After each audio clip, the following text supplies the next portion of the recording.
My name is Harper.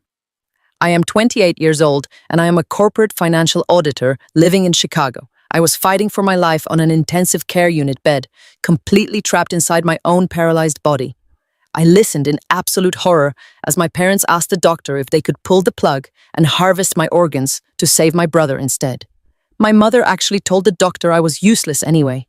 My father chimed in and called me a financial burden to the family. They thought I was brain dead. They thought I could not hear them actively planning my execution. They had absolutely no idea what I would do next. Before I tell you how I survived their ultimate betrayal and dismantled their lives piece by piece, please take a moment to like and subscribe if you believe in karma. Drop a comment down below and let me know where you are watching from right now and what time it is there. I love reading all of your responses. Now let me take you to the exact moment my entire world shattered. It was not the horrific multi-car pileup on the icy interstate that broke me. It was what happened exactly 3 days later. I woke up in the hospital, surrounded by the rhythmic beeping of heart monitors and the sharp chemical smell of medical antiseptic. My brain was completely conscious. I could feel the agonizing pain radiating through my crushed ribs and my fractured spine. I could feel the cold, rigid plastic of the breathing tube forced down my throat. But when I tried to open my eyes, absolutely nothing happened. When I tried to scream for help, my vocal cords refused to move a single fraction of an inch. I was experiencing a rare medical nightmare called locked-in syndrome. My mind was fully awake, but permanently trapped inside a physical shell that was entirely paralyzed.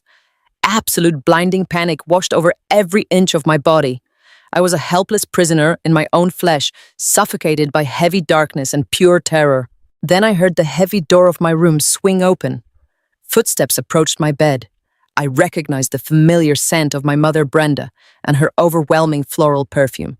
I recognized the heavy, impatient tread of my father Richard. For one brief, agonizing second, a wave of immense relief washed over me. My parents were finally here. I thought they would hold my hand. I thought they would talk to me. I expected them to comfort their youngest daughter, who was desperately fighting for her life. Instead, a third voice spoke. It was an attending doctor explaining my highly critical condition. I waited for my mother to cry. I waited for my father to ask what treatments they could pursue to help me recover. What I heard next instantly froze the blood in my veins. My mother did not weep. Her voice was flat and chillingly calm as she rudely interrupted the doctor. Since she is practically gone anyway, my mother said, how soon can we officially terminate her life support? We need her healthy liver for her brother Jason right now. The memory of the crash was a blinding flash of shattered glass and screaming metal on the icy interstate. When I finally drifted back to consciousness, the first thing that hit me was the sharp chemical smell of medical antiseptic. I was in a hospital intensive care unit. The rhythmic, steady beeping of a heart monitor echoed in my ears like a ticking clock. My brain felt entirely awake, sharp and completely aware of my surroundings. But the moment I tried to open my eyes, absolute panic set in. My eyelids felt as heavy as lead. They refused to flutter. I tried to move my fingers to shift my legs to let out a desperate cry for help. Nothing happened. My vocal cords were completely frozen. I was trapped inside my own flesh. I could feel every agonizing wave of pain radiating from my crushed ribs and my fractured spine. I could feel the cold, rigid plastic of a breathing tube forced down my throat, keeping me alive. The doctors call it locked-in syndrome. It is a state where your mind is 100% conscious, but your body is entirely paralyzed.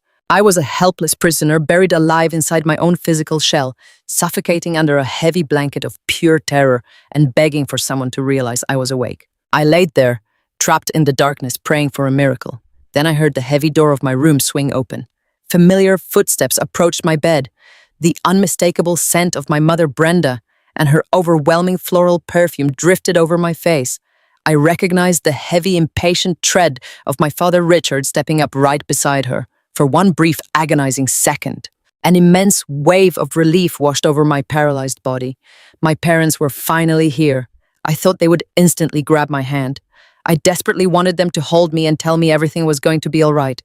I expected them to comfort their youngest daughter, who was fighting so hard just to take another breath. I waited to hear my mother weep. I waited for my father to frantically ask the doctors what aggressive treatments they could pursue to help me recover. Instead, an unfamiliar voice spoke first. It was an attending doctor gently explaining my highly critical condition. I braced myself for my parents to break down in tears. What I heard next instantly froze the blood in my veins. My mother did not weep. She did not express a single ounce of sorrow.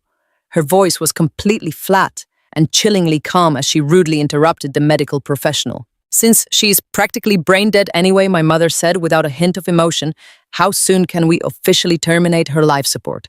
We need her healthy liver for my son Jason right now. My father immediately chimed in, his tone dripping with cold calculation. She is just a financial burden, he added. Can we swap her organ to save him instead? I lay perfectly still beneath the hospital sheets as the attending physician finished explaining my catastrophic injuries. My mind was racing, but my physical shell remained completely motionless. I felt the cold air conditioning blowing and heard the steady hum of the ventilator pushing oxygen into my lungs. The doctor spoke in a hushed, professional tone, detailing the severe spinal trauma and the temporary locked-in state I was experiencing. He explained that my brain activity was perfectly normal, but my motor functions were entirely suppressed due to massive swelling around my brainstem. I waited for the sound of my mother bursting into uncontrollable tears. I waited for my father to demand a second opinion or frantically ask about physical therapy, or beg the medical team to do whatever it takes to bring me back. Instead, an incredibly heavy, suffocating silence filled the intensive care unit. It was not the silence of profound shock or the quiet desperation of grieving parents. It was the calculated silence of two greedy people weighing a sudden, unexpected opportunity. My mother, Brenda, was the very first to speak. Her voice did not shake or tremble with sadness. It carried the exact same smooth transactional tone she used when negotiating a severe discount at a high-end retail boutique. Doctor, she said, cutting off his explanation about my expected recovery timeline, since she is practically brain dead anyway, and her broken body is failing, how soon can we officially terminate her life support? The horrific question hung in the cold, sterile air of the hospital room. I screamed violently inside the dark cavern of my own skull. I was not brain dead. The doctor had just explicitly told them my cognitive functions were perfectly intact. But my mother did not care about my functioning brain. She only cared about one highly specific part of my anatomy. We are running out of crucial time. My mother continued, her voice dropping into a conspiratorial whisper. We need her healthy liver for my son Jason right now. You know, he is currently on the transplant list, and he is at the very top of the priority queue for a directed donation from a matching family member. If we pull the plug today, we can harvest her organ and save him. The attending physician audibly gasped. His medical clipboard hit the metal edge of the bed rail with a sharp, loud clatter. Ma'am, he stammered, clearly horrified by her blatant, remorseless disregard for my life. Your daughter is not brain dead at all. She is severely injured, but there is a viable path to recovery here. We absolutely cannot discuss terminating life support or organ harvesting when she still has a very strong chance to wake up. My father, Richard, immediately stepped closer to the edge of the bed. I could hear his leather shoes squeaking aggressively against the linoleum floor. Look, doctor, my father said, his tone dripping with utter disdain and impatience. Let us be entirely realistic here for a moment. She is just a massive financial and emotional burden at this point. She has always been an incredibly difficult, useless child. Jason is our firstborn. He is a young, successful man with a beautiful wife and a whole amazing life ahead of him. Jason is our true legacy. We are not going to let our beloved son die just to keep her hooked up to expensive machines like some worthless vegetable. Can we swap her organ to save him instead? It is what she would want. She has always been so deeply devoted to her older brother. Devoted to my brother. The terrible words echoed in the dark, silent cavern of my mind, making me feel violently nauseous. I could not move my paralyzed jaw to spit those disgusting words back into his face. I had never been devoted to Jason. I had been heavily conditioned, deeply manipulated, and constantly bullied into serving as his lifelong safety net. Lying there completely paralyzed, listening to my own parents barter my life away for his. I suddenly understood my true miserable place in the Myers family. I was never truly a daughter to them. I was simply a biological insurance policy. I was a walking, breathing spare parts bank, kept alive solely for the ultimate benefit of their golden child. Since the exact day I was born, my entire existence revolved around keeping Jason healthy and perfectly comfortable. When I was only 7 years old, I was forced to undergo incredibly painful bone marrow extractions simply because Jason had a minor annoying blood issue. Whenever he foolishly injured himself and needed a quick blood transfusion, I was always the automatic universal donor, expected to quickly roll up my tiny sleeve without a single word of complaint. My parents had always dramatically painted Jason as a tragic, brave hero, bravely battling a severe congenital liver defect. That was the grand, impressive story they constantly sold to their wealthy country club friends and our gullible extended family. It was a spectacular, disgusting lie. Jason did not have a tragic congenital liver disease. His failing liver was rapidly disintegrating because he was a severe closeted alcoholic who drank a full liter of cheap, terrible vodka every single night for the past decade. He aggressively destroyed his own body through years of reckless, degenerate behavior, while my parents blindly enabled him, completely funded him, and actively covered up his highly dangerous daily addictions. And now they were actively trying to brutally murder me to finally clean up his absolute worst mess. The sheer staggering audacity of my father actually calling me a financial burden made me want to fiercely rip the heavy plastic breathing tube out of my own throat and scream until my damaged lungs actively bled. I was 28 years old, working brutal 60-hour weeks as a senior corporate financial auditor at a top-tier accounting firm in downtown Chicago. I made a very lucrative 6-figure salary, and I absolutely did not spend a single dime of it on myself. For the entirety of my 20s, I had aggressively funded my parents' highly lavish, ridiculous lifestyle.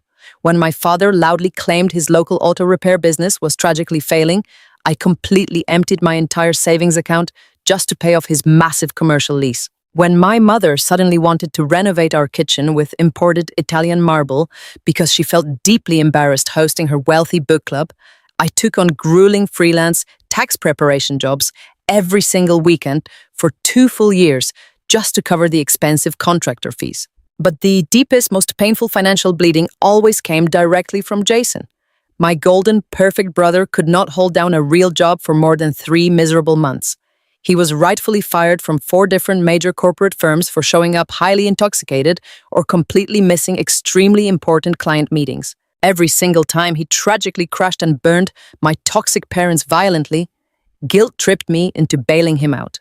I personally paid off Jason's incredibly astronomical credit card debts. I secretly covered the massive monthly mortgage on his luxury downtown condo, so his beautiful, completely innocent wife, Maya, would not have to instantly deal with the massive, terrible stress of unexpected foreclosure. I entirely sacrificed my own precious youth, my own personal dreams, and my own total financial independence just to build a perfect, comfortable, protective cushion for the very people who are now casually standing over my hospital bed, actively plotting my permanent execution. I frantically listened to the steady pumping of the medical ventilator, desperately fighting a rapidly rising tide of absolute terrifying hysteria. My heart monitor began to beep slightly faster, strongly betraying the intense blind panic flooding my paralyzed system, but the busy doctor simply adjusted the intravenous drip, clearly assuming it was just a natural physical bodily response to the severe physical trauma. He had absolutely no idea I was violently screaming inside my head. My mother stepped even closer to the side of my hospital bed. I felt the warm dampness of her breath brushing against my bruised cheek. I could distinctly smell the sharp peppermint candy she was loudly chewing. It was a terrifyingly intimate, horrifying proximity. "Well, doctor," my mother persisted, completely ignoring his previous stern professional medical reprimand. "We are clearly her designated next of kin. We are her official legal guardians in this horrible, tragic situation. If we jointly decide that keeping her alive is incredibly inhumane, then you absolutely have to strictly respect our final family wishes. The hospital cannot simply force us to keep a practically dead, useless woman heavily breathing just to artificially inflate your lucrative medical billing numbers. My poor, beautiful brother is tragically dying across town at Northwestern Memorial right now. His pale skin is turning yellow, his major kidneys are rapidly failing, and he absolutely needs this specific liver today. We are simply making the incredibly tough but highly practical choice that any deeply loving, devoted family would inevitably make. A deeply loving, devoted family. The supreme vile hypocrisy of that specific phrase burned like strong corrosive acid deep inside my helpless brain. My mother did not know the actual true meaning of the beautiful word love. She only deeply knew cold, calculated financial transactions. I vividly remembered the wonderful sunny day I proudly graduated summa cum laude with my difficult accounting degree. I was the very first person in our entire extended family to officially achieve such a highly prestigious, impressive academic honor. I stood proudly on this green university lawn, tightly holding my heavy diploma, waiting patiently for my parents to take a nice celebratory picture with me. They casually showed up over 2 hours late, simply because Jason had a minor annoying hangover and desperately needed my mother to bring him greasy, unhealthy takeout food before they could actually drive to the graduation campus. When they finally arrived, my father did not even properly politely congratulate me. He simply aggressively handed me a thick, heavy stack of past due utility bills from his auto shop and rudely asked if my new corporate salary would process fast enough to prevent his precious electricity from being suddenly shut off. I quietly paid those expensive bills the very next morning. I always quietly, reliably paid. I was the dependable, silent workhorse who diligently solved every family crisis, patched every single financial leak, and completely absorbed every single ounce of their toxic, dark neglect. I spent 10 grueling, exhausting years rapidly climbing the corporate ladder, enduring endless stressful late nights, auditing massive complex corporate mergers, just to strictly ensure the Myers family never faced a single negative consequence for their own incredibly reckless, terrible behavior. I completely bought them their luxurious comfort with my own sweat and my own precious youth. And their ultimate final gratitude was callously standing directly over my crushed, broken body, practically begging a doctor to ruthlessly harvest my organs, exactly like I was a broken-down, worthless car being sold for cheap recycled scrap metal. The attending physician let out a very heavy, exhausted sigh, clearly incredibly frustrated by their relentless, aggressive, pushy behavior. Mr. and Mrs. Myers, I am going to be very strictly clear with you right now, the doctor said, his firm voice finally adopting a hard, uncompromising professional edge. Your daughter is currently placed under a strict legal medical hold. We are actively administering high, heavy doses of specialized corticosteroids to quickly reduce the dangerous swelling around her fragile brainstem. I will absolutely not authorize the removal of her necessary life support under any circumstances today or tomorrow. Furthermore, any organ donation process actively requires highly extensive matching protocols and incredibly strict, independent, ethical medical reviews. You cannot simply randomly pull a machine plug and quickly transfer a human liver like you are casually swapping a cheap car battery. It absolutely does not legally work that way. I am going to firmly ask you both to leave this intensive care unit right now, and please let my critical patient rest in peace. If you stubbornly continue to aggressively press this highly illegal issue, I will immediately heavily involve the Hospital Ethics Committee and Adult Protective Social Services. My father loudly scoffed, letting out a loud, ugly, raspy sound of utter deep contempt. You are just needlessly delaying the totally inevitable doc, my father rudely sneered. She is absolutely not going to ever wake up. Even if she magically does, she will just be a completely useless, heavy burden. We clearly deeply know our legal family rights. We will absolutely be back tomorrow, early morning, and we firmly expect you to have the official termination paperwork ready. We are definitely not going to let Jason sadly die while you run endless, pointless, expensive tests on a completely, totally lost cause. I heard the sharp, aggressive, rhythmic clicking of my mother's expensive designer heels as she quickly turned away from my hospital bed. I heard the heavy, loud thud of my father's thick leather boots following right closely behind her. The heavy, solid metal door of the intensive care unit swung open and then clicked loudly shut, firmly locking me inside a terrifying, completely new, dangerous reality. The kind doctor quietly lingered for a brief moment, gently adjusting the warm, soft blankets around my injured shoulders before quietly walking out to diligently check on his other critical patients. I was left completely, entirely alone with the steady, rhythmic, terrifying hissing of the heavy ventilator. The overwhelming, blinding darkness of the locked-in syndrome pressed heavily down on my fractured chest like a massive, solid, physical, crushing weight. My parents were not just emotionally abusive, selfish parasites. They were active, highly dangerous, lethal predators. They had drawn a completely definitive hardline in the dirty sand and loudly declared that my human life was entirely, utterly worthless compared to Jason. They were absolutely going to aggressively return tomorrow morning with their lethal, horrifying demands, and I had absolutely zero physical way to actively stop them. If I could not desperately find a way to quickly signal the medical nursing staff, if I could not strongly force my fully paralyzed, frozen body to intentionally move a single tiny muscle before the bright sun came up, my own cruel mother and horrible father were going to legally, ruthlessly murder me. I lay perfectly, totally still in the cold, sterile hospital bed, quietly gathering every single incredibly heavy drop of deep, dark rage, bitter resentment, and pure hot fury I had silently, successfully buried over the past, long, exhausting 15 years. I was definitely not going to just die quietly in this room just to save a degenerate, terrible alcoholic brother. I was going to fiercely, forcefully, miraculously survive this exact hospital bed, and I was going to utterly, relentlessly, and completely, permanently destroy them. The attending physician firmly crossed his arms and took a step back from my bed. His voice carried a strict clinical weight that initially gave me a massive surge of hope. I lay there frozen in my paralyzed shell, desperately cheering for this stranger in a white coat. He looked directly at my mother and father and told them that medical science was not a marketplace.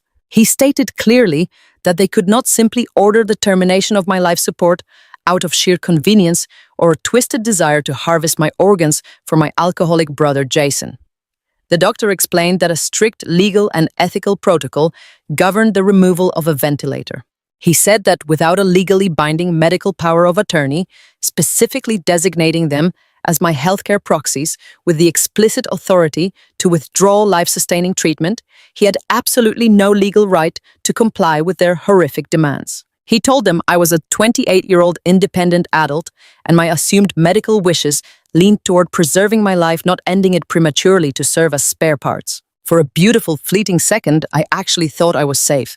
I thought the rigid rules of modern American medicine would serve as an impenetrable shield against my parents' dark, lethal greed. As a corporate financial auditor, I deeply understood the immense power of legal documentation. I spent my entire career reviewing binding contracts and compliance protocols. I knew for a fact that I had never drafted a living will.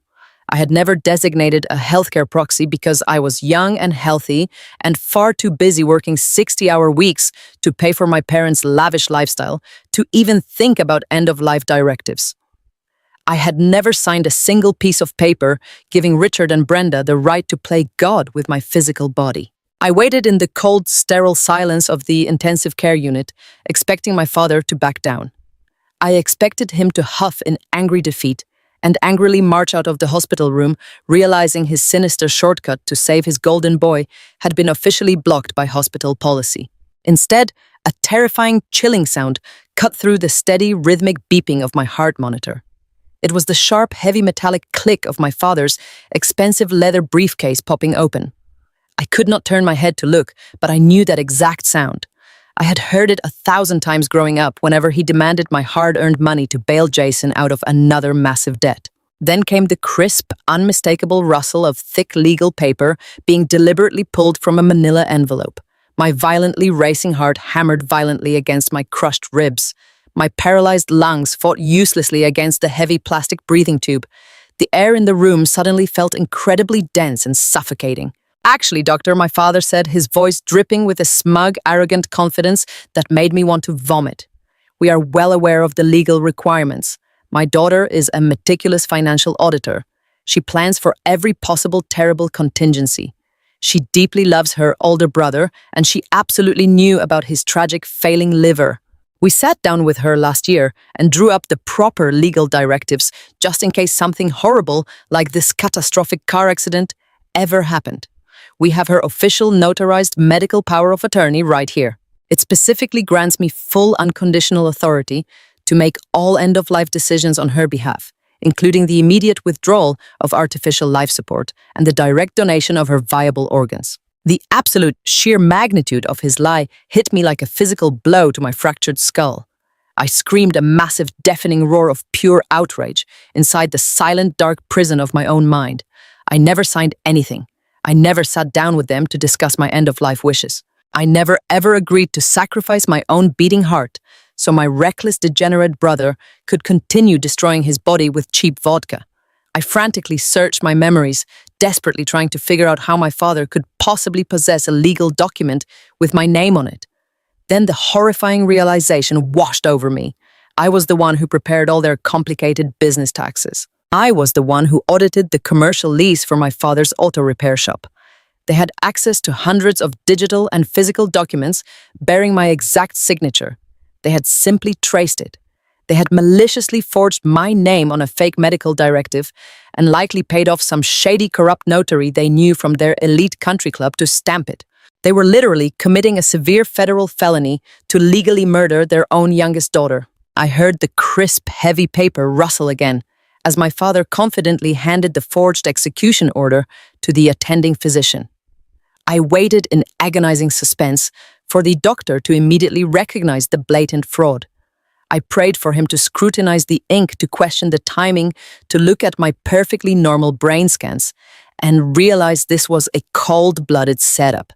But a hospital room is not a court of law, and an emergency room doctor is not a forensic handwriting expert. He is simply a medical professional bound by the legal paperwork placed directly in front of his face. The agonizing seconds stretched into an unbearable eternity as the doctor quietly read through the fake document. I could hear his heavy, hesitant breathing. I could physically feel the dramatic shift in the power dynamic of the room. When the doctor finally spoke again, the firm, uncompromising edge in his voice was completely gone. It was replaced by a heavy, defeated tone of professional resignation. "I see," the doctor said softly. "The legal verbiage is highly specific, and the notary seal appears perfectly valid. This document does indeed grant you full medical proxy, Mr. Myers. It explicitly outlines her wish to not be kept alive on a ventilator if she's incapacitated, and it clearly states her desire for directed organ donation." "No," I screamed inside my paralyzed throat, fighting wildly against the invisible heavy chains holding my muscles hostage. "Look at me. Look at my eyes. Please, just look at me." But my eyes remained shut tight, heavily weighed down by the massive swelling from the crash. My body lay completely, entirely motionless on the crisp white hospital sheets, a perfectly silent, compliant victim. My mother let out a loud, dramatic sigh of fake relief. "Thank God," she whispered, wiping away an invisible, imaginary tear. "It is what our sweet, beautiful Harper would have desperately wanted. She would never, ever want to be a terrible burden to us. She lived her whole quiet life just trying to help her big brother. Please, doctor, tell us what the next required steps are. We need to save Jason tonight. His skin is practically yellow, and his kidneys are shutting down across town at Northwestern Memorial. We cannot afford to waste a single precious hour." The doctor cleared his throat clearly, still incredibly uncomfortable with their aggressive, unnatural haste, but entirely bound by the forged legal chains my father had slapped on my wrists. "There is a mandatory, strict protocol we must follow." The doctor explained, his voice sounding incredibly hollow and distant. "Even with a verified, valid medical directive, we cannot simply unplug the ventilation machines immediately. We have to properly consult with the hospital ethics board, coordinate with the transplant surgical team, and observe a mandatory waiting period to ensure no sudden miraculous changes in her neurological state.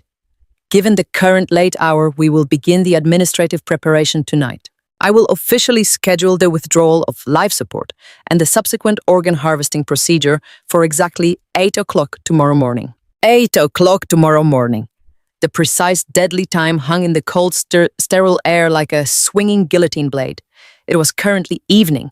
I had less than 12 hours left to live. 12 short, terrifying hours before the surgical team would casually walk into this room, pump my veins full of heavy paralytic drugs, turn off the breathing machine, keeping my damaged lungs inflating, and quietly wheel my body into an operating theater to be carved open. My father loudly cleared his throat, adjusting his suit jacket with a distinct rustle of expensive fabric. 8 o'clock is perfectly acceptable. "Doctor," he said, sounding exactly like a businessman successfully closing a tough real estate deal, We will contact Jason's surgical team immediately and tell them to prep an operating room for tomorrow morning. You are doing the right thing. You are honoring her final wishes. The doctor mumbled a quiet, strained agreement before quickly turning around and walking out of the intensive care unit. The heavy, solid door clicked shut, leaving me entirely alone with the two monstrous people who had given me life and were now actively, ruthlessly planning to take it away. I heard my mother take a step closer to my bed. She did not reach out to gently stroke my hair. She did not hold my cold, unmoving hand. Instead, I heard her quietly whisper to my father in the dark shadows of the room. "We did it, Richard," she said, her voice vibrating with dark, greedy excitement. "Jason is going to make it. He is going to get a healthy new liver, and we finally have full legal control over all of her assets as her designated proxies. We can sell her luxury downtown condo to pay off his massive hidden debts. It all worked out perfectly. She is finally being useful." My father let out a low, grunting laugh. "I told you I had the right guy stamp the paperwork," he muttered. "We just need to go pack a bag, head over to Northwestern to tell Jason the good news, and be back here at exactly 7:30 tomorrow morning to watch them pull the plug. Let us go. I hate the depressing smell of these cheap hospital rooms." Their heavy footsteps quickly retreated across the smooth linoleum floor. The door opened and closed one final time. The sudden loud silence of the room was completely deafening, broken only by the steady, mechanical whoosh of the medical ventilator, aggressively forcing air into my trapped chest. I lay there, buried alive inside my own skin, completely swallowed by a wave of pure, unadulterated terror. The countdown had officially begun. The digital clock on the hospital wall, which I could not even see, was ticking away my final remaining hours on this earth. My own parents had flawlessly executed the perfect legal murder. They had legally weaponized my own identity against me. The sheer agonizing reality of my situation violently crashed down on my fully conscious brain. If I remained perfectly motionless, trapped in this horrifying, locked-in state, the nurses would arrive tomorrow morning right as the sun came up. They would assume I was a brain-dead tragedy. They would follow the forged execution order. I would be permanently silenced before I ever got the chance to expose their vile, monstrous betrayal. I tried with every single desperate fiber of my being to twitch my right index finger. I commanded my brain to send a massive electrical shock down my damaged spinal cord to just move one tiny muscle. Nothing happened. My body was a heavy, dead weight holding me down in a dark grave of my parents' making. I was a highly successful corporate auditor who had spent her entire adult life analyzing massive financial risks and exposing deep corporate fraud. Now my entire life depended on finding a single impossible loophole in my own physical paralysis.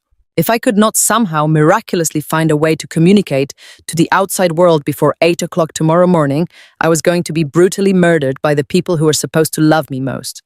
The long, terrifying night stretched out endlessly before me.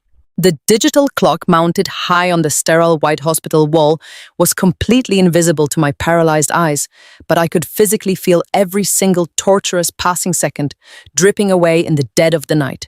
It was the darkest, most terrifying, isolating silence I had ever experienced in my entire 28 years of life. My parents had coldly left me entirely alone in this cold intensive care unit room, completely secure in their sickening, arrogant belief that I was absolutely nothing more than a brain-dead organ donor, simply waiting to be surgically harvested at exactly 8 o'clock the next morning. My broken, paralyzed lungs expanded and contracted entirely at the merciless whims of the rhythmic, mechanical pumping of the heavy ventilator. Every forced artificial breath felt like a loudly ticking countdown to my own heavily premeditated execution. I was deeply trapped inside a heavy, terrifying, unyielding void. My sharp, active mind was screaming violently, frantically pleading with the universe for just one tiny microscopic ounce of physical control. I aggressively tried to force my heavy, swollen eyelids to flutter open. I tried to make my frozen vocal cords vibrate even a fraction of an inch to let out a desperate cry for help. I heavily focused all of my intense burning rage and profound fear into my toes, desperately hoping for even the slightest twitch. But the horrific locked-in syndrome held me violently captive like a heavy, impenetrable block of solid concrete. I was utterly paralyzed, completely defenseless, and hopelessly abandoned, while my own flesh and blood enthusiastically prepared to legally murder me for spare parts to save my degenerate brother. Sometime deep into the lonely early morning hours, exactly when the hospital corridors fall into their deepest, quietest lull, I heard the heavy, solid door of the intensive care unit slowly click open. My heart rate immediately spiked, triggering a faint, rapid warning beep on the vital monitor next to my bed. Pure, blinding panic flooded my veins like ice water. I was absolutely terrified that the hospital surgical staff had come early to begin heavily prepping my body for the morning transplant procedure.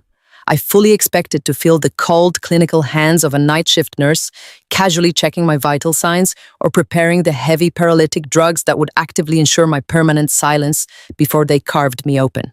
But the footsteps that quietly, cautiously approached my bed were completely different from the usual medical staff. They were not the squeaking rubber soles of practical clinical hospital shoes. They were the soft, deliberate clicks of expensive leather boots. And the scent that suddenly gently washed over my face was not the sharp chemical smell of medical antiseptic or my mother's deeply suffocating floral perfume. It was the warm, deeply comforting aroma of rich, dark roast coffee mixed with a very subtle, elegant hint of lavender. I felt a gentle, warm presence slowly settle into the hard plastic visitor chair right beside my bed. Someone leaned in very close to my face, and I heard a soft, ragged, emotional intake of breath. It was Maya, my brother Jason's wife, my sister-in-law. Out of everyone in the entire sprawling city of Chicago, she was the absolute last person I ever expected to secretly sneak into my hospital room at 2 a.m. Maya was a highly successful, fiercely independent African-American woman who had aggressively built an incredibly lucrative career as a top-tier luxury real estate agent in the downtown district. She was exceptionally brilliant, incredibly sharp, and possessed a powerful, no-nonsense attitude that my deeply toxic parents absolutely despised and constantly tried to undermine. From the very first day Jason brought her home to our pretentious house in the suburbs, Richard and Brenda had actively, intentionally subjected her to a relentless, exhausting stream of cruel, passive-aggressive racism and highly vicious microaggressions. My mother would constantly, intentionally make incredibly inappropriate comments about Maya's natural hair or casually, arrogantly dismiss her major professional real estate achievements as mere beginner luck. My father would deliberately leave her off important family event invitations, claiming it was just an honest administrative oversight, while smiling a cold, cruel smile. They deeply resented her sharp intelligence. They aggressively resented her beautiful dark skin. But mostly they deeply resented the absolute undeniable fact that Maya did not need their conditional money or their fake elite country club approval to thrive. She was entirely self-made and fiercely proud. Over the past 4 long years, I had silently, cowardly watched Maya bravely endure their constant toxic abuse with absolute profound grace and an impenetrable quiet dignity. Because I was heavily conditioned from birth to be the quiet, obedient financial workhorse of the Myers family, I had never bravely stood up to properly defend her the way I absolutely should have. We existed in a strange, highly distant orbit around each other, kept entirely separate by my parents, highly manipulative, toxic family dynamic. I always deeply respected Maya from afar, but we were never truly close allies. Yet here she was sitting entirely alone in the dark by my hospital bed, while my own biological parents were busy cheerfully packing their bags to proudly watch me die. I felt Maya's warm, soft hands gently reach out and carefully, lovingly wrap around my cold, motionless right hand. Her touch was incredibly grounding, instantly pulling me back from the terrifying, dangerous edge of total panic. "Harper," she whispered, her voice cracking heavily with raw, unfiltered, devastated emotion. "I am so incredibly sorry. I am so deeply, thoroughly sorry this horrible tragedy happened to you." I heard the quiet, unmistakable sound of actual, genuine tears falling in the quiet room. One warm, heavy teardrop landed directly on the bare skin of my paralyzed hand.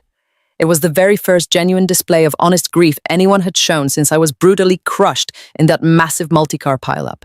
My own mother had stood in this exact same spot just hours earlier, ruthlessly, aggressively bartering my healthy liver to save her degenerate alcoholic son without shedding a single tear. But Maya, The intelligent, beautiful woman my family had relentlessly treated like absolute garbage was sitting here actively, beautifully mourning my stolen life.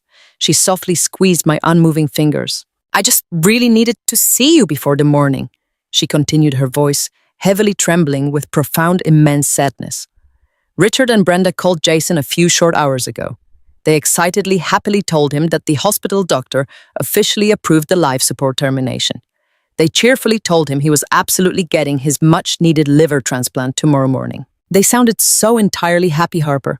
It made me feel physically horribly sick to my stomach to hear them celebrate.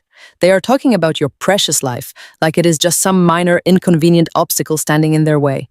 I know we were never incredibly close, but you deserved so much better than this vile, toxic family. You deserve to be deeply, fully loved for exactly who you are, not just ruthlessly used for what your body and your bank account can financially provide." Her beautiful, incredibly honest words forcefully struck the absolute deepest core of my frozen, desperate soul. Maya actually saw the ugly, unvarnished truth. She clearly recognized the absolute monstrous reality of my parents' evil behavior, and she was deeply disgusted by it. The heavy, paralyzing darkness that had aggressively suffocated me all night suddenly cracked just a tiny, miraculous fraction. Maya was currently gently holding my right hand. She was providing a direct, warm physical connection to the outside breathing world. This was my one singular, desperate chance at survival. I had less than 6 short, terrifying hours before the surgical transplant team would arrive to ruthlessly rip my beating heart out of my chest. I forcefully, aggressively pushed every single ounce of my intense burning willpower down my damaged, fragile spinal cord. The human brain is a miraculous, incredibly powerful organ. I completely, absolutely ignored the agonizing, sharp pain radiating through my crushed ribs.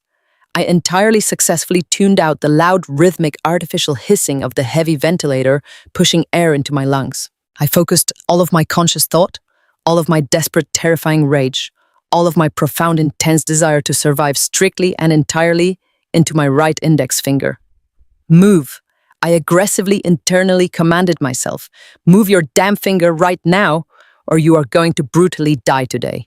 The immense physical struggle felt exactly like trying to aggressively push a massive solid boulder up a steep, jagged mountain using only a single fragile thread. The severe traumatic swelling around my fragile brainstem fiercely, aggressively resisted my internal frantic commands. I could literally feel imaginary sweat begin to pool on my forehead. My heart rate monitor began to aggressively, urgently beep at a much faster alarming pace, signaling my immense internal distress.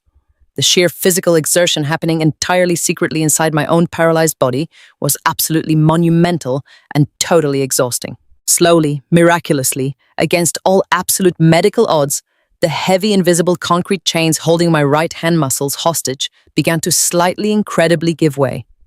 I finally felt a tiny microscopic spark of actual real physical sensation at the very tip of my right index finger, resting softly, heavily against Maya's warm, open palm.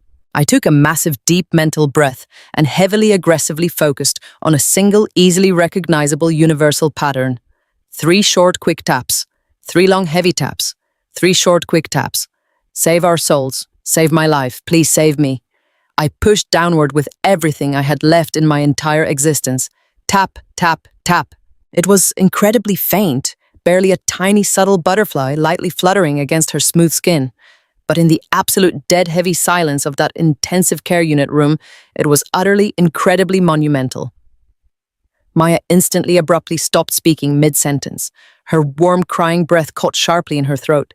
I quickly, frantically gathered my remaining dwindling strength and aggressively pushed much harder for the long beats. Press, press, press. The tremendous effort made my entire inner consciousness violently swim with exhaustion. Then I delivered the final 3 desperate motions. Tap, tap, tap. Maya completely, entirely froze. Her entire posture went totally, absolutely rigid in the hard plastic hospital chair. The heavy, terrifying silence in the room aggressively stretched out for 5 long, agonizing seconds while she processed the physical sensation. Then I felt her warm fingers slowly, deliberately, and tightly squeeze my hand back. "Harper!" She urgently whispered, her voice barely a breathless, shocked, terrified gasp. "Oh my sweet God, Harper, are you actually awake in there? I furiously, frantically tapped my right index finger twice aggressively against her palm. Yes, yes, I am fully awake. Maya let out a loud, sharp, heavy sob of pure absolute shock and profound, horrifying realization. The entire terrifying paradigm of the night had just violently, completely shifted. I was absolutely not a brain-dead spare parts donor waiting to be slaughtered. I was fully, totally conscious, and Maya instantly recognized that my parents were actively plotting to maliciously murder me. Maya stared at my right hand as if it had suddenly caught fire. Her dark eyes were wide with a mixture of absolute terror and rising realization. She leaned in closer so her face was just inches from mine. "Harper," she whispered, her voice trembling but urgently focused, "if you understand me, blink your eyes twice." It took every single ounce of my remaining willpower to send the electrical signal from my brain to my eyelids. I forced them to squeeze tightly shut and then flutter open twice in rapid succession. Maya let out a sharp gasp, covering her mouth with her free hand. "Okay," she said, her breathing turning shallow and fast. "Okay, you are awake. You are in there. I am going to ask you some questions, Harper. Blink twice for yes and once for no. Do you understand?" I blinked twice. Maya swallowed hard, looking quickly over her shoulder at the closed hospital door before turning back to me. "Did Richard and Brenda know you were conscious when they told the doctor to pull the plug?" I blinked once for no. Maya nodded, her face hardening. "Did they forge a medical document to make the hospital think you wanted to die?" I closed my eyes and forcefully blinked twice. A heavy, chilling silence fell over the small intensive care unit room. I watched the profound shock on Maya's beautiful face slowly morph into something entirely different. The deep sadness in her eyes was instantly replaced by a fierce, burning fury. "Those absolute monsters," she hissed under her breath. "They are actually trying to murder you to get a new liver for Jason." I blinked twice, confirming her horrifying conclusion. Maya stood up so fast her plastic chair scraped loudly against the linoleum floor. She pulled her cell phone out of her designer purse, her fingers moving rapidly across the screen. "I am not going to let them touch you, Harper," she said, her voice completely dropping its previous tremor, and adopting the sharp, commanding tone of a highly successful corporate real estate agent. "I am going to make some calls right now. You just hold on. Do not give up. I will be right back." Maya rushed out of the room, leaving me entirely alone in the suffocating darkness of my own paralyzed body. The digital clock on the wall glowing in bright red numbers read 2:30 in the morning. I had exactly 5.5 hours until my parents' scheduled execution. Every single minute that passed felt like an eternity, drowning in cold, thick mud. The hospital machines kept pumping air into my lungs violently, forcing my chest to rise and fall in a steady mechanical rhythm. I lay perfectly still, desperately trying to conserve my energy, while 1,000 terrifying thoughts raced through my fully conscious mind. What if Maya could not find a lawyer in the middle of the night? What if the hospital administration refused to listen to a sister-in-law over my biological parents? What if the surgical transplant team arrived early to prep my body? The dark room felt incredibly oppressive. I could hear the faint, muted sounds of nurses walking down the hallway, entirely unaware that a premeditated murder was actively being plotted in room 412. By 6 in the morning, the sterile fluorescent lights in the corridor flickered on, casting long, terrifying shadows across my hospital bed. At 7, the morning shift nurses quietly entered to check my vital signs, adjusting my intravenous drips with practiced efficiency. I tried to frantically blink at them to spell out an emergency signal, but my exhausted eyelids refused to cooperate. My body was completely failing me right when I needed it the absolute most. By 7:30, my heart was hammering violently against my crushed ribs. The red numbers on the digital clock glaringly mocked my total helplessness. 7:40, 7:45. I was entirely out of time. At exactly 7:50, the heavy wooden door of my room swung open. My father, Richard, and my mother, Brenda, walked in, followed closely by the attending physician and 2 surgical nurses pushing a stainless steel medical cart covered in clinical instruments. My mother was wearing a pristine white blouse and a perfectly pressed black skirt, looking exactly like she was attending a prestigious charity brunch rather than the termination of her youngest daughter's life. My father stood tall with his chest puffed out, projecting the fake solemn dignity of a grieving parent making a brave, difficult choice. "Good morning, doctor," My mother said, her voice dripping with fake sorrow. Is everything ready for the procedure? The attending physician looked deeply uncomfortable, but he professionally nodded his head. Yes, Mrs. Myers, he said softly. We have the heavy sedatives prepared to ensure she feels absolutely no pain when we withdraw the ventilator. Once her heart stops, we will immediately transport her to the surgical wing, where Jason's medical team is currently standing by. My mother pulled a tissue from her expensive leather purse and lightly dabbed at her perfectly dry eyes. It is what she would have wanted. My mother lied flawlessly. She loved her brother so much. My father stepped forward, handing the doctor a fresh copy of the forged medical power of attorney. We just want this to be quick and peaceful, he stated firmly. Please proceed, doctor. One of the surgical nurses stepped toward the head of my bed, reaching for the complex control panel of the breathing machine. My internal monologue was screaming violently. I was screaming for them to stop, to look at my brain scans, to realize I was fully, completely awake.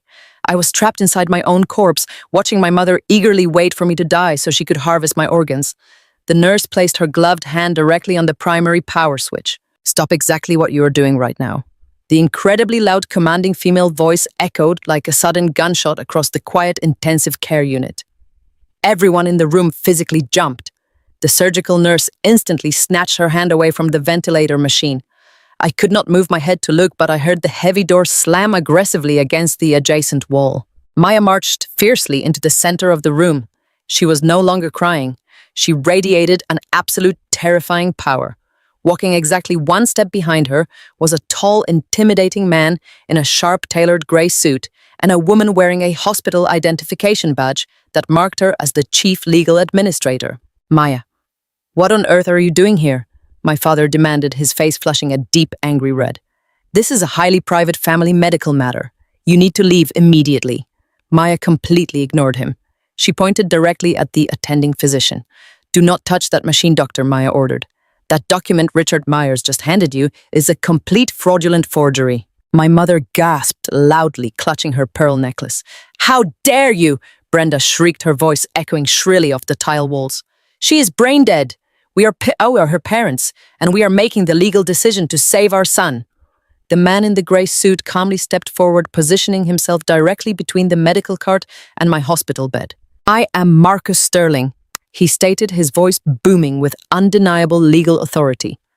I am an attorney representing Maya Myers, and we are officially filing an emergency injunction to immediately halt this medical procedure. My client has documented physical evidence that Harper is entirely conscious, completely aware of her surroundings, and actively trapped in a state of locked-in syndrome. Furthermore, we have significant reason to believe the medical power of attorney presented by Richard and Brenda Myers is a maliciously forged document. The chief hospital administrator quickly stepped up beside the lawyer, extending her hand toward the attending physician. Doctor, hand me that legal document right now, she commanded. The physician, looking completely shocked and deeply relieved, instantly handed over the forged paperwork. We are officially launching a full, intensive, ethical and legal review of this entire situation, the administrator announced loudly. Until a state judge properly validates this specific signature, absolutely no one is touching this patient's life support. My father, Richard, visibly panicked. His face lost all of its arrogant color, turning a sickly pale gray. This is an absolute outrage, he stammered, taking a nervous step backward toward the exit. You cannot do this. We are her legal guardians. This is a massive, terrible misunderstanding. There is no misunderstanding, Richard, Maya said, stepping aggressively into his personal space. I sat with Harper all night long. She communicated with me. She answered my questions. She knows exactly what you two monsters are trying to do to her. My mother let out a shrill, nervous sound, desperately grabbing my father's arm. Richard, do something, she hissed. We need that liver for Jason today. We are completely out of time. But the attending physician had already stepped aggressively away from my bed, signaling the nurses to immediately pull the surgical cart out of the room. We are done here, the doctor stated firmly. Everyone except medical personnel must vacate this intensive care unit immediately. The absolute sheer overwhelming rush of pure adrenaline and immense profound relief violently flooded my paralyzed system. The unbearable heavy terror that had aggressively suppressed my physical body all night suddenly ignited into a massive electrical surge of pure, blinding rage against my parents. I forcefully pushed every single ounce of my intense burning fury directly into my frozen lungs. My brain fired a massive, desperate signal down my damaged spine, violently bypassing the severe swelling. Suddenly, my chest aggressively, violently convulsed against the steady rhythm of the artificial ventilator. My mouth cracked open a tiny fraction of an inch, and I let out a loud, ragged, desperate, choking gasp that echoed clearly across the entire silent room. The heart monitor instantly flared wildly, flashing bright red warnings across the screen. "Oh my God!" the surgical nurse shouted, dropping her clipboard. "She's breathing against the machine tube. She's fully conscious." The doctor rushed instantly to my side, pulling out a small bright pen light. My heavy, swollen eyelids fluttered violently and then finally completely snapped open. The incredibly bright, harsh fluorescent lights blinded me for a second, but my vision quickly focused directly onto the horrified faces of my parents. They stood completely frozen near the door, staring at my open, conscious eyes with absolute, undeniable terror. Their perfect, flawless execution plan had just spectacularly, violently crumbled into a million pieces right in front of the hospital administration. Richard and Brenda realized in that exact horrifying second that they were completely trapped. They had just been officially caught attempting to medically murder their own fully conscious daughter. Without saying another word, my father grabbed my mother's arm and violently pulled her toward the hallway. Before my mother disappeared through the heavy door, she turned her head and shot me a look of pure, unadulterated, venomous hatred. It was the absolute darkest, most evil glare I had ever witnessed in my entire life. They quickly fled down the hospital corridor like terrified cowards, leaving me breathing frantically on the bed. I had miraculously survived their deadly medical ambush, but I knew with absolute certainty that this intense, terrifying war was only just beginning.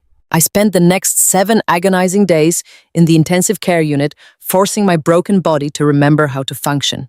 The physical pain from my crushed ribs and fractured spine was blinding, but the psychological agony was infinitely worse. I lay awake staring at the sterile white ceiling, flinching every time the heavy door clicked open. I was terrified my parents would find a legal loophole to sneak back in and finish the medical execution they had started. Thankfully, the administration placed a strict security detail outside my room and banned Richard and Brenda from the premises. Maya, my brilliant sister-in-law, visited me every evening, bringing warm soup and fiercely holding my hand while I cried.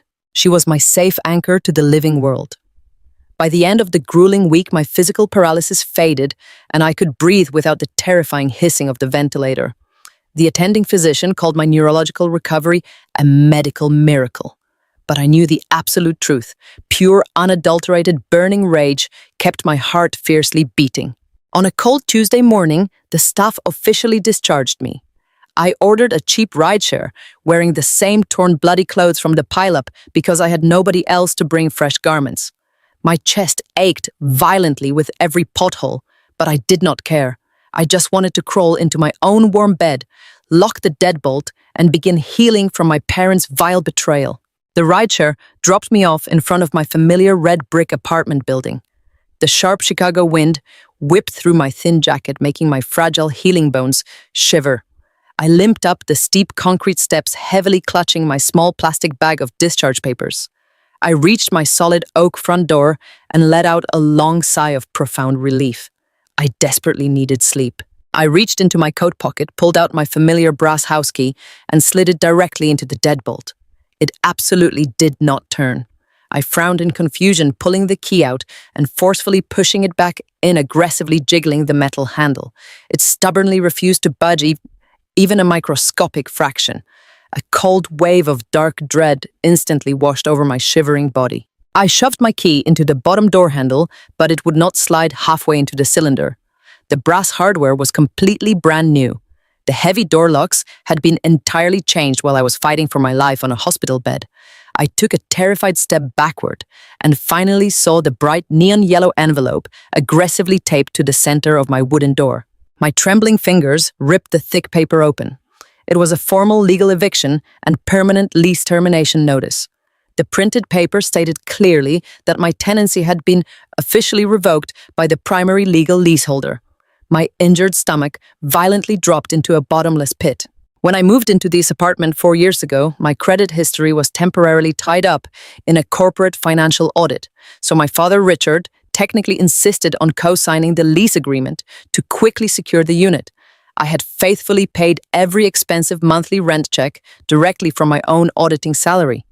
But legally, his wicked name was still permanently on the master contract. My biological parents had vindictively evicted me while I was lying helpless in a medical coma. They packed up all my expensive furniture, my warm winter clothes, my vital personal documents, and entirely changed the locks just to brutally punish me for miraculously surviving their dark medical assassination attempt. I was standing completely alone on the freezing hard concrete sidewalk with absolutely nothing but a cheap plastic bag and the dirty bloody clothes on my back. I weakly sank down onto the cold dirty city pavement, tightly wrapping my shivering arms around my injured ribs, desperately trying to catch my erratic, terrified breath. I pulled out my cracked cell phone, silently praying I had enough battery life left to call Maya for a warm, safe place to crash. As the bright screen suddenly lit up, a massive, overwhelming barrage of urgent, glowing red notifications aggressively flooded my display. They were absolutely not kind text messages from concerned friends or missed calls from my accounting firm. They were urgent, severe, high-priority fraud alerts from my secure personal banking application and my primary national credit monitoring service. My fragile heart began to hammer wildly against my bruised chest, ignoring the sharp physical pain radiating through my spine. I frantically tapped the glowing banking icon with my freezing, shaking fingers and nervously logged into my secure financial dashboard. The bright green digital number, representing my previously excellent, flawless credit score, had completely, violently plummeted. It was totally destroyed, dropping by nearly 300 massive points in less than a single week. I frantically navigated directly to the Open Active Accounts tab, and what I saw clearly illuminated on the screen made my entire world violently spin out of control. There were 3 massive brand new, incredibly expensive personal loans attached directly to my primary financial profile. $50,000 from a major national bank, $60,000 from a private online lending institution, $40,000 from an aggressive high-interest local credit union, $150,000 total dollars in newly minted, entirely fraudulent, massive debt. The specific origination dates perfectly matched the exact 4 continuous days I was lying totally unconscious, physically trapped in a severe locked-in syndrome state inside the intensive care unit. While I was practically physically dead, heavily hooked up to a loud breathing machine fighting for every microscopic ounce of oxygen, Richard and Brenda had systematically, maliciously used my personal social security number to completely ravage my entire financial identity. As a highly trained senior corporate financial auditor, I knew exactly how dangerously easy it was for close family members to actively commit synthetic identity fraud. My devious parents already fully possessed all my highly sensitive, confidential personal documents stored in their house.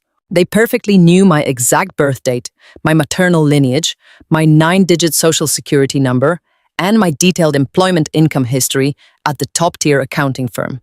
They eagerly capitalized on my highly lucrative 6-figure corporate salary and my absolutely flawless credit history to secretly secure massive, incredibly expensive, unsecured cash loans. They successfully, flawlessly robbed me totally blind, while simultaneously actively trying to literally pull the plug on my beating heart. The sheer staggering, impossible magnitude of their unadulterated, pure evil completely suffocated me right there on the freezing street. They maliciously taken the entire $150,000 and immediately transferred the massive funds out to an unknown, completely hidden offshore account, leaving me holding a massive explosive bag of highly radioactive federal debt. I sat completely alone on the freezing, busy Chicago sidewalk, staring at the glaring, horrific red numbers glowing on my phone screen. A profound, incredibly terrifying realization deeply settled into my fragile bones like a thick, suffocating layer of solid ice. I had spectacularly survived the intensive care unit. I had narrowly, incredibly escaped my parents' dark, lethal medical ambush. But my horrific, terrifying nightmare was absolutely nowhere near over. It was actually officially beginning on a much more dangerous, incredibly terrifying legal scale. I was suddenly completely homeless without a single safe, warm place to sleep tonight in the freezing city. I was aggressively drowning in a massive deep ocean of highly fraudulent banking debt that would easily take decades to legally properly unravel. My entire spotless professional identity, the one incredibly precious thing I had worked 80 brutal, exhausting hours a week to perfectly carefully build, was entirely fundamentally compromised. If I could not definitively, completely, legally prove, beyond a reasonable shadow of a doubt, that these massive expensive loans were entirely fraudulent, I was inevitably going to be held personally, criminally responsible for every single stolen penny. My toxic, greedy parents were actively heavily banking on my total, absolute, complete mental and physical destruction.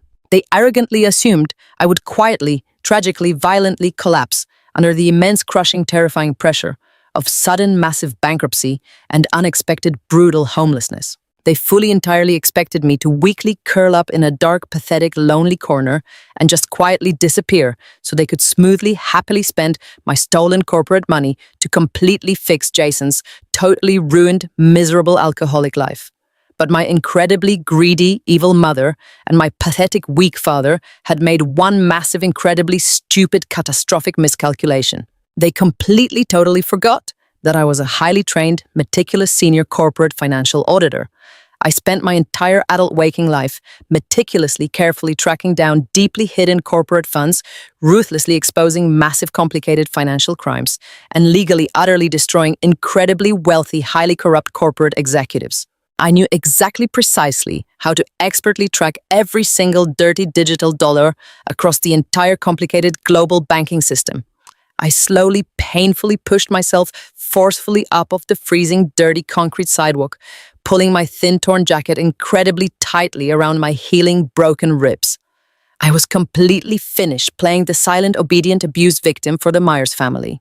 I pulled up my recent phone contacts and firmly, aggressively pressed Maya's specific phone number, holding the device tightly, fiercely against my ear. I was going to systematically, fiercely, relentlessly hunt my treacherous parents down. I was going to meticulously trace and relentlessly follow the dirty, stolen money they violently ripped from my name, and I was going to aggressively, ruthlessly drag them kicking and screaming into a cold federal prison cell before they could ever spend another single dime of my stolen life. Maya answered my desperate phone call on the second ring, when I briefly explained that my parents had completely locked me out of my apartment and left me stranded on the freezing concrete. She did not waste a single second asking unnecessary questions. She simply told me to stay exactly where I was and keep myself so safe. Less than 20 minutes later, her sleek black luxury sport utility vehicle violently pulled up to the curb. Maya jumped out of the driver's seat, leaving the engine running, and rushed over to me. Seeing my bruised face and my thin, torn jacket, she wrapped her expensive wool coat tightly around my violently shivering shoulders. She carefully helped me into the warm, heated passenger seat of her vehicle, treating my fragile, healing body with the exact gentle care that my own biological mother had utterly, completely failed to provide. The ride to her beautiful downtown high-rise condominium was thick with a heavy, understanding silence. Maya did not push me to talk about the massive fraudulent debt I had just discovered on my phone. She simply drove with a fierce, terrifying grip on the steering wheel, her dark eyes completely focused on the dark Chicago streets. When we arrived at her secure building, she gently guided me up to her immaculate guest bedroom. She handed me soft, clean pajamas and a warm cup of herbal tea. For the very first time since the horrific multi-car pileup, I finally felt entirely physically safe. I collapsed into the incredibly soft mattress and let my exhausted, broken body slip into a deep, dreamless sleep. When I woke up the next morning, the bright sunlight was heavily streaming through the large floor-to-ceiling windows of Maya's living room. My crushed ribs still fiercely ached with every single deep breath, but my mind was incredibly sharp, remarkably clear, and heavily fueled by a burning, unadulterated rage. I walked into the massive open-concept kitchen and found Maya already sitting at the large marble dining island. She had brewed a fresh pot of dark roast coffee and set out 2 sleek silver laptops. I sat down directly across from her, tightly wrapping my hands around the warm ceramic mug. We did not exchange pleasantries. We both fully knew exactly what needed to happen next. I opened my laptop and immediately logged into my highly secure corporate financial auditing software. For the past 6 years, I had built a highly lucrative career, ruthlessly tracking down heavily concealed corporate funds, exposing massive tax fraud, and systematically dismantling highly complex embezzlement schemes for major corporate companies. My greedy parents foolishly believed that a simple identity theft would magically break my spirit. They completely underestimated the absolute sheer terrifying power of a highly motivated, furious auditor who had nothing left to lose. I systematically pulled up every single fraudulent loan application my parents had maliciously executed, using my stolen social security number. The first massive personal loan was from a major national bank for $50,000. The second unsecured loan was from a private digital lending institution for $60,000. The third and final aggressive loan was from a local high-interest credit union for $40,000. $150,000 entirely violently stolen in my name while I was helplessly trapped in a medical coma. I deeply analyzed the specific routing numbers and the exact digital wire transfer timestamps. Modern digital banking leaves an incredibly permanent glowing electronic footprint if you know exactly where to look. I aggressively traced the initial disbursement of the stolen funds.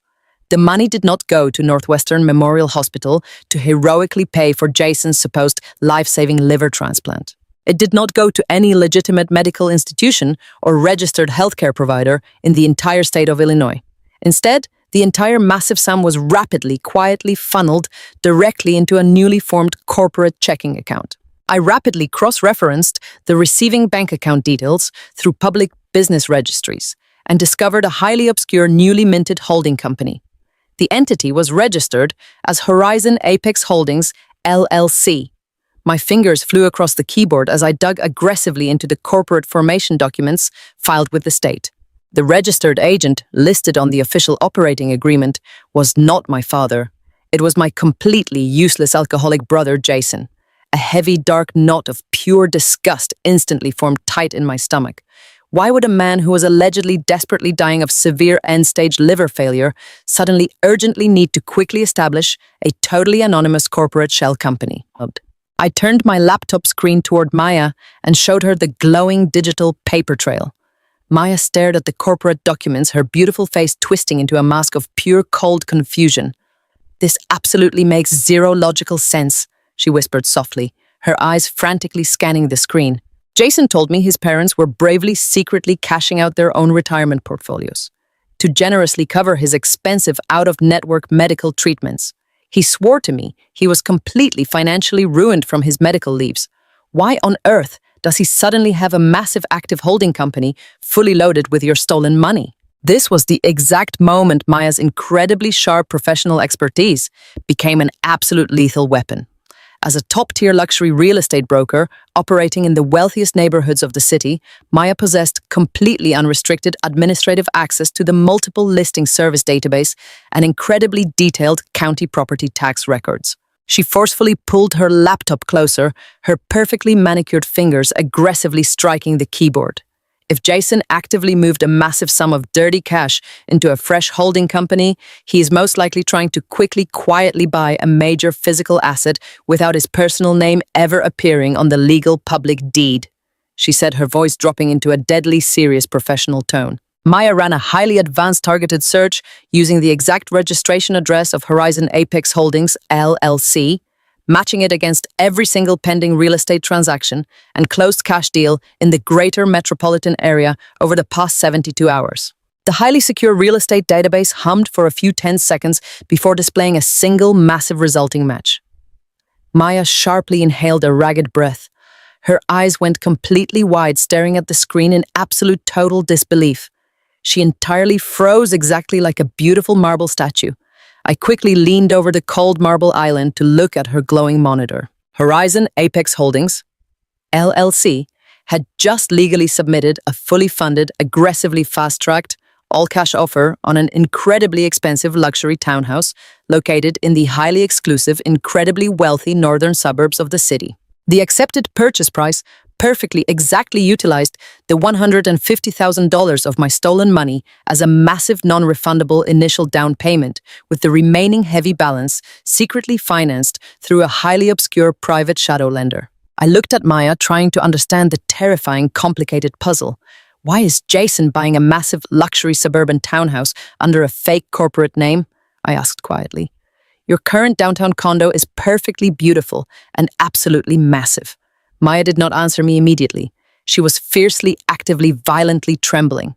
Her dark brown eyes were completely glued to a specific line of text, completely buried deep within the confidential broker remarks section of the accepted property contract.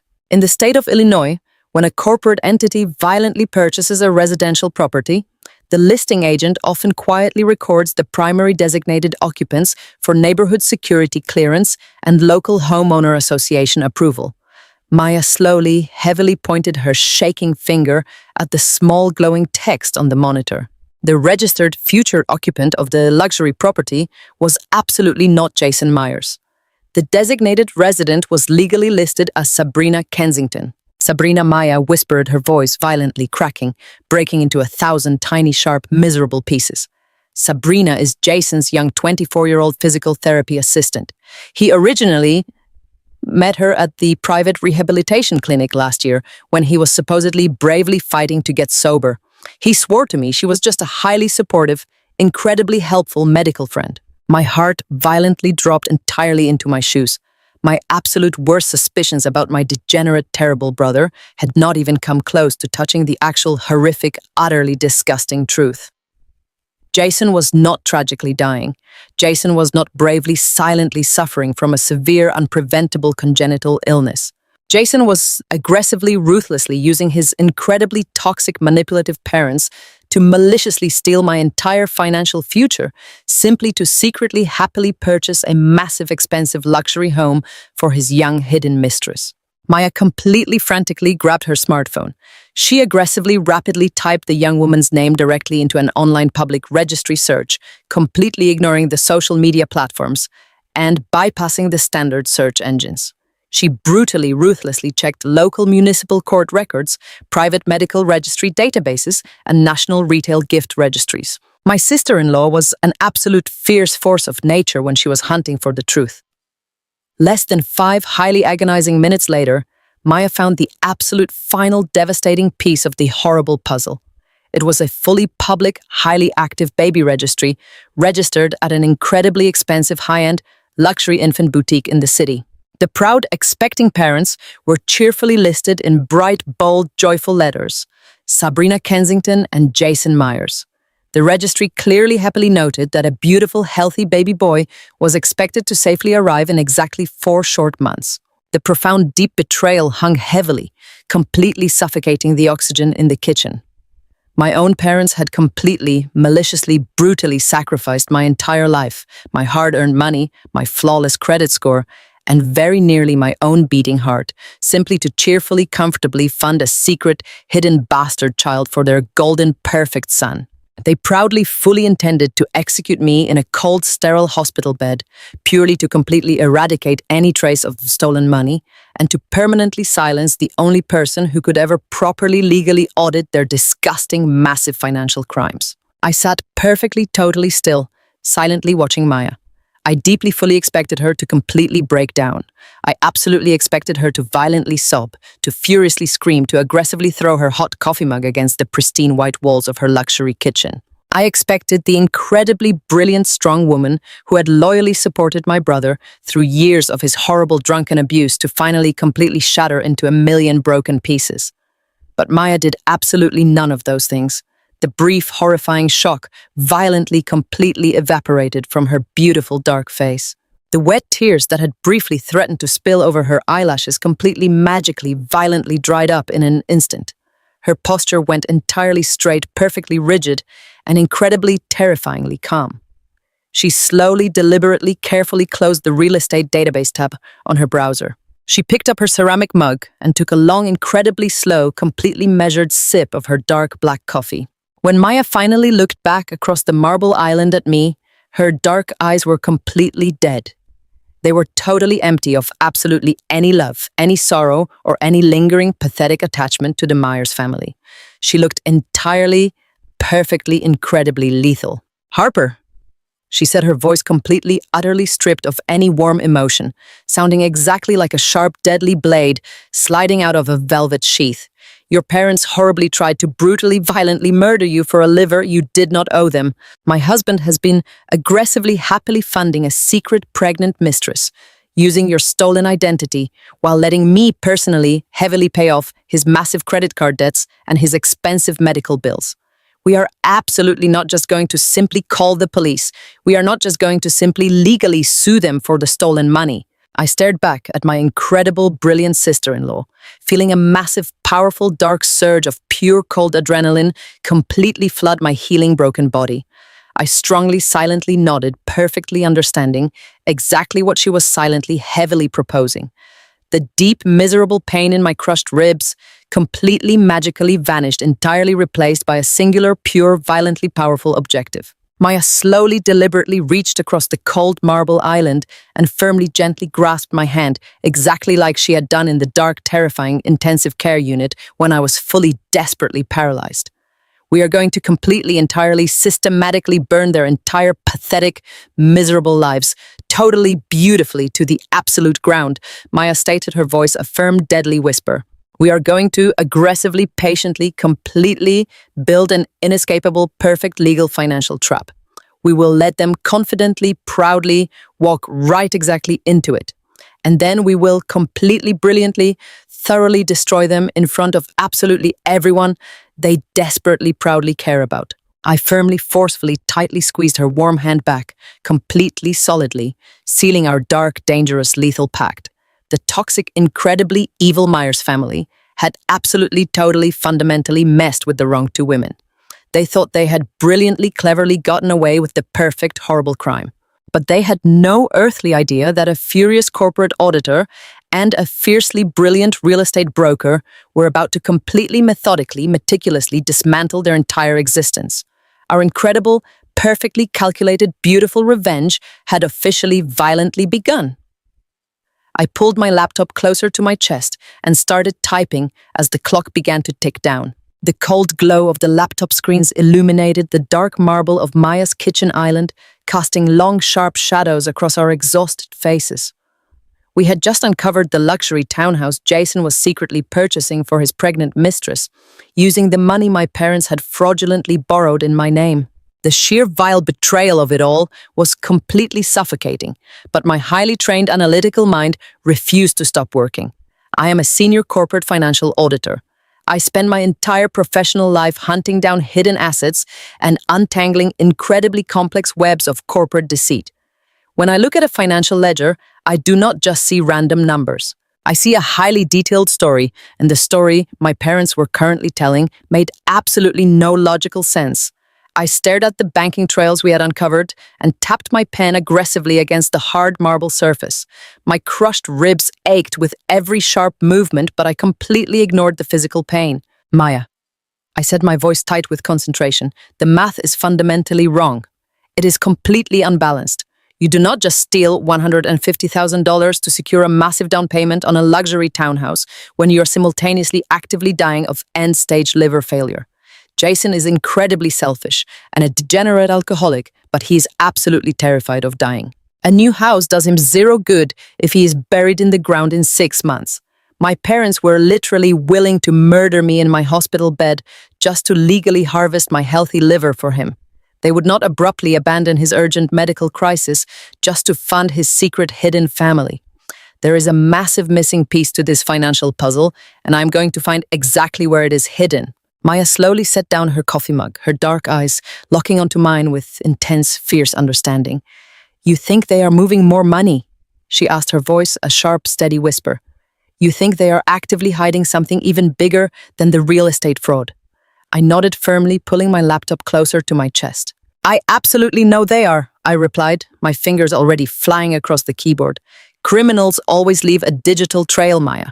They get arrogant. They get lazy. My mother and father are incredibly technologically illiterate. For the past decade, I have been the one who diligently set up their personal computers, managed their sensitive online banking portals, and organized their entire digital life because they simply could not understand how cloud storage worked. They always complained about remembering complex passwords. I opened a new secure browser window and typed in the web address for the primary cloud storage service I had created for our family years ago. I knew my mother, Sandra, had a severe habit of storing every single important scanned document in one massive unorganized digital folder because she deeply feared losing the physical paper copies. I stared at the login screen for a brief second. If they had actually bothered to change the master password after throwing me out of my apartment and ruining my life, I would be completely locked out. I typed in my mother's primary email address and paused. For years, her password had been exactly the same. It was a combination of Tiffany's birth year and the word legacy. I typed it in smoothly and hit the enter key. The loading icon spun for 2 agonizing seconds before the screen magically shifted, revealing the main dashboard of her private cloud drive. They had not changed a single security setting. Their sheer breathtaking arrogance was going to be their ultimate absolute downfall. I am in, I whispered, feeling a massive surge of cold, dark adrenaline flood my healing system. Maya immediately pulled her chair tightly against mine, her shoulder pressing warmly against my arm as we stared at the screen together. The drive was an absolute chaotic mess of digital files. There were hundreds of mundane documents, scanned grocery receipts, ancient tax returns I had filed for them years ago, and hundreds of digital family photos. In every single uploaded family picture, I was either entirely missing or deliberately cropped out of the frame, standing awkwardly on the far edge. I pushed past the sharp, familiar sting of that rejection and aggressively focused my eyes on the folder structures. I bypassed the folders labeled recipes and vacation photos and scrolled directly down to a newly created folder near the very bottom of the directory. It was titled simply Medical Expenses, and it had been modified less than 24 hours ago. I double-clicked the yellow folder icon. Dozens of highly encrypted files and scanned PDF documents instantly populated the screen. I opened the very first document. It was a heavily redacted medical file from a private international clinic located entirely outside of the United States. I opened the next file and felt the breath completely, violently leave my lungs. It was an official confirmed flight itinerary booked through an incredibly expensive private charter aviation company. 2 first-class tickets were officially registered under the names Richard Myers and Jason Myers. The designated destination was a highly remote private airstrip in a sovereign nation in Eastern Europe known explicitly among international law enforcement agencies for operating entirely outside global medical jurisdiction. The scheduled departure date was printed in bright, bold black ink. They were booked to leave the country in exactly 7 days. Maya let out a sharp, horrifying gasp, reading the departure details over my shoulder. "Harper, what on earth are they doing traveling to Eastern Europe?" she asked, her voice trembling with rising panic. "Jason cannot possibly survive a massive, grueling international flight in his current, rapidly deteriorating medical condition." Unless I started my voice turning into a cold, dead whisper. Unless they are traveling directly to the cure. I frantically clicked on a subfolder labeled Correspondence and opened a massive chain of saved encrypted email exports. The sender was completely anonymous, using a secure, untraceable server, but the recipient was my father, Richard. I began to read the cold, clinical text of the emails, and my entire world violently, horrifyingly tilted on its axis. The emails were not discussing experimental medical treatments or standard overseas rehabilitation programs. They were aggressively negotiating the direct illegal purchase of a human organ. It was a black market organ broker. The chilling correspondence detailed the precise logistical arrangements for an illicit liver transplant operation. The broker callously, coldly confirmed that a perfectly matching biological donor had been successfully procured in the foreign country. The emails did not specify who the donor was or how the organ was being sourced, and the horrific, terrifying implications of that missing information made my stomach violently churn with absolute pure disgust. My parents were not just incredibly greedy, toxic manipulators. They were actively, willingly participating in a violent, illegal international human trafficking syndicate just to save their golden alcoholic boy. The final email in this chain, sent just 2 days, while I was fighting for my life in the intensive care unit, contained the exact financial demands. The broker required a massive, staggering payment of $300,000 to safely secure the surgical team and bribe the local international authorities. Half of the payment was strictly required to be deposited into an untraceable offshore escrow account exactly 48 hours before the private charter flight took off. The remaining balance was due immediately upon the successful completion of the dirty surgery. I stared at the glowing digital numbers on the screen, feeling a cold, terrifying sweat break out across the back of my neck. I aggressively pulled up my own compromised financial records and cross-referenced them against the emails. The math finally, perfectly, horrifyingly made sense. My parents had stolen $150,000 directly from my personal identity through fraudulent loans. They had completely liquidated their own modest retirement portfolios and actively drained every single remaining cent of equity from my father's failing auto repair business. They had desperately scrounged together every single dirty dollar they could possibly find to meet the broker's astronomical black market price tag. They were not just buying Jason a luxury townhouse for his pregnant mistress to live in while he recovered. They were completely liquidating my entire stolen financial future to actively, illegally purchase a stolen human organ on the dark web. The absolute sheer staggering depravity of their master plan completely suffocated the air in the kitchen.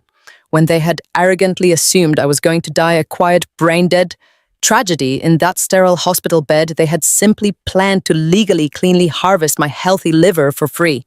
They were entirely willing to casually, legally murder me to solve their problem. But when my brilliant sister-in-law successfully thwarted their medical assassination attempt, and I miraculously woke up, they were instantly forced to move to their incredibly desperate, incredibly illegal backup plan. They violently threw me out onto the cold concrete street, deliberately ruined my pristine credit score, and completely destroyed my identity just to quickly, ruthlessly finance their horrific black market transaction. Maya stood up abruptly, pushing herself forcefully away from the marble island.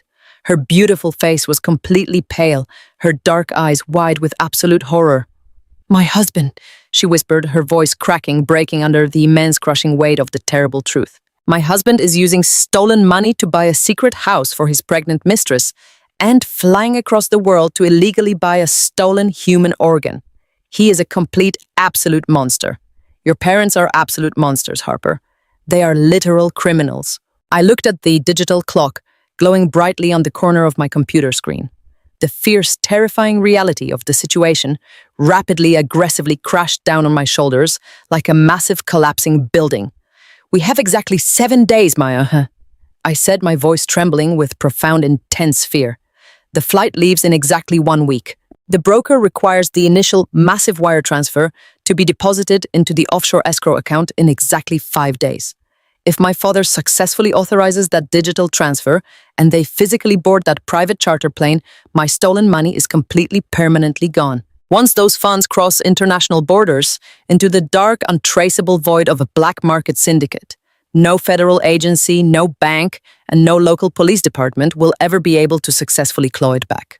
I aggressively turned the laptop screen so Maya could see the devastating finality of the numbers.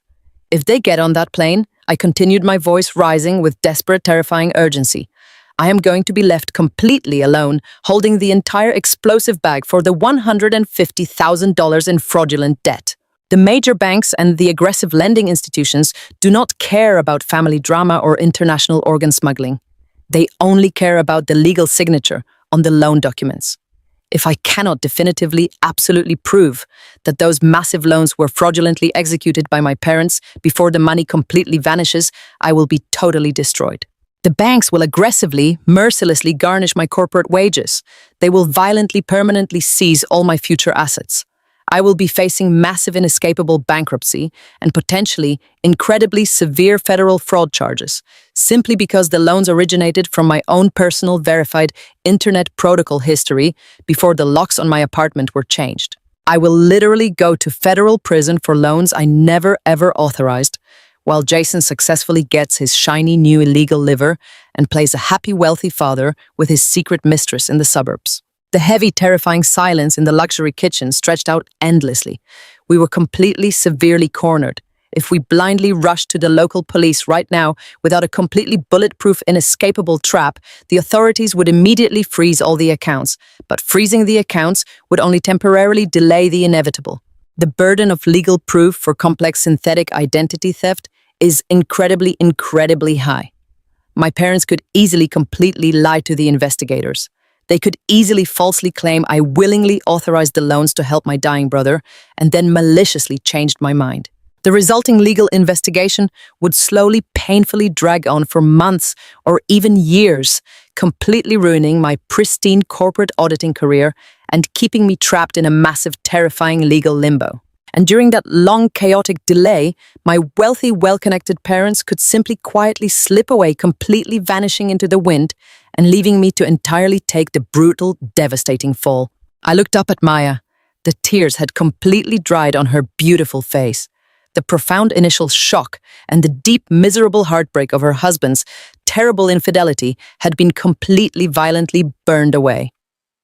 What remained in her dark, fierce eyes was a cold, calculating, totally lethal fury. She walked slowly, deliberately back to the marble island and leaned her hands heavily against the cold surface, looking directly deeply into my eyes. "We cannot just call the police," Maya stated, her voice vibrating with a terrifying dark power. "We cannot let them simply hire an expensive lawyer and easily lie their way out of this. They tried to physically, violently murder you, Harper. They completely destroyed my entire marriage and actively used my name to protect their disgusting secrets. They are actively trying to destroy your entire absolute future." She reached out and firmly, strongly grabbed my hand. "We have exactly 7 days, Harper," she whispered, a fierce, deadly promise echoing in the quiet room. 7 days to completely, meticulously dismantle their entire lives. You are the absolute best financial corporate auditor in this entire city. You know exactly how to expertly freeze digital assets, precisely how to legally redirect corporate funds, and exactly how to lay an invisible electronic tripwire. I am a top-tier luxury real estate broker with unrestricted total access to the most secure property databases and title registries in the state. We are going to aggressively, patiently build a massive, inescapable, perfect legal trap. We are going to let them arrogantly, stupidly walk right into it, believing they have completely, beautifully won. And then exactly when they confidently arrive at that private airstrip, expecting to fly away with your stolen money and their dirty secrets, we are going to violently, thoroughly, and completely destroy them. I stared fiercely back at my brilliant, incredibly powerful sister-in-law. The deep, sharp pain radiating through my broken ribs completely disappeared. The heavy, terrifying fear of bankruptcy and federal prison entirely vanished. It was instantly replaced by a massive, roaring inferno of pure, cold, unadulterated vengeance. They had brutally underestimated us. They had foolishly, arrogantly assumed that 2 abused, discarded women would simply, quietly, weakly accept their toxic, terrible destruction. They were absolutely, completely wrong. I squeezed Maya's hand tightly, a fierce, dark smile slowly spreading across my bruised, healing face. "Let us officially follow the dirty money," I whispered softly. "Let us stop the clock and burn their entire pathetic, miserable world to the ground." We needed absolute, undeniable physical proof. Maya and I sat at her massive marble kitchen island, staring at the digital trails of stolen money on my laptop screen. As a senior corporate financial auditor, I knew exactly how federal investigations worked. The digital wire transfers, the fake shell companies, and the offshore escrow accounts were incredibly damning pieces of evidence. But high-priced defense attorneys could argue that digital records were easily manipulated or hacked. They could falsely claim that my computer was compromised or that I had set up the shell companies myself to frame them. To absolutely guarantee that the Federal Bureau of Investigation and the Internal Revenue Service would immediately freeze my parents' assets and issue federal arrest warrants, we needed the anchor. We needed the physical master ledger. For as long as I could remember, my father, Richard, operated like a paranoid old-school mobster. He absolutely did not trust digital accounting software for his most sensitive illegal transactions. He kept a thick black leather-bound ledger locked inside a heavy steel wall safe in his home office. I knew this because for the past 10 years, I was the only person in the family capable of balancing his disastrous business accounts. I knew exactly where the safe was hidden behind the oak bookshelf. Most importantly, I knew the 6-digit numerical combination because he was far too arrogant and lazy to ever change it from my mother's birth date. If my parents were actively liquidating stolen assets to pay an international black market organ broker, that ledger would contain every single handwritten account number, routing code, and illegal payout schedule. It was the absolute smoking gun we desperately needed to put them in federal prison. Maya used her advanced real estate database access to monitor the security systems of nearby properties, pulling up the neighborhood traffic camera feeds on her second monitor. She was an absolute fierce tactical genius. She confirmed that my parents had just scanned their parking passes at Northwestern Memorial Hospital across town. They were completely occupied visiting Jason and his pregnant secret mistress, playing the role of the perfect, wealthy, supportive family. The hospital was a solid 45-minute drive from their suburban house in normal afternoon traffic. It was the perfect, completely unguarded window of opportunity. I grabbed a pair of dark running shoes from Maya's closet and borrowed a plain black hooded sweatshirt. My broken ribs violently ached with every single sharp movement, sending waves of sharp, hot pain through my chest. The heavy painkillers from the hospital were slowly wearing off, but the pure, cold adrenaline rushing through my veins completely masked the physical agony. I was no longer the helpless, paralyzed girl lying in a sterile hospital bed. I was a completely lethal, highly motivated corporate auditor on a desperate mission to reclaim my stolen life. Maya drove me to the wealthy northern suburbs in her sleek, luxury sport utility vehicle. The familiar tree-lined streets and perfectly manicured green lawns of my childhood neighborhood filled me with a sudden, intense wave of deep, dark resentment. My parents had built this beautiful, peaceful facade entirely on a foundation of toxic abuse, financial manipulation, and absolute cruelty. Maya parked 2 blocks away, completely hidden behind a large row of mature cedar trees. She kept the engine quietly running, and her hands firmly gripped the leather steering wheel. "You have exactly 20 minutes, Harper," she said, her dark eyes fiercely locking onto mine. "If they leave that hospital parking garage, my phone will alert me instantly, and I will text you. Do not linger. Do not look around. Just get that black book and get out." I firmly nodded, completely understanding the incredibly dangerous, lethal stakes of our plan. If I boarded that private charter flight in 7 days, the $150,000 in fraudulent loans would permanently destroy my identity. I took a deep breath, opened the car door, and began the long, anxious walk toward the house that had always felt like a beautiful, horrible prison. The afternoon suburban street was completely entirely silent. I slipped quickly through the tall wooden side gate and moved quietly along the paved stone pathway leading to the back patio. The heavy glass sliding door was locked, but my father was incredibly predictable. He always kept a spare brass key hidden securely inside the fake plastic rock tucked beneath the large ceramic jasmine planter. My trembling fingers quickly found the rough plastic surface. I pulled the key out and slid it directly into the lock. The familiar mechanical click echoed loudly in the quiet air. I gently slid the heavy glass door open and stepped silently into my childhood home.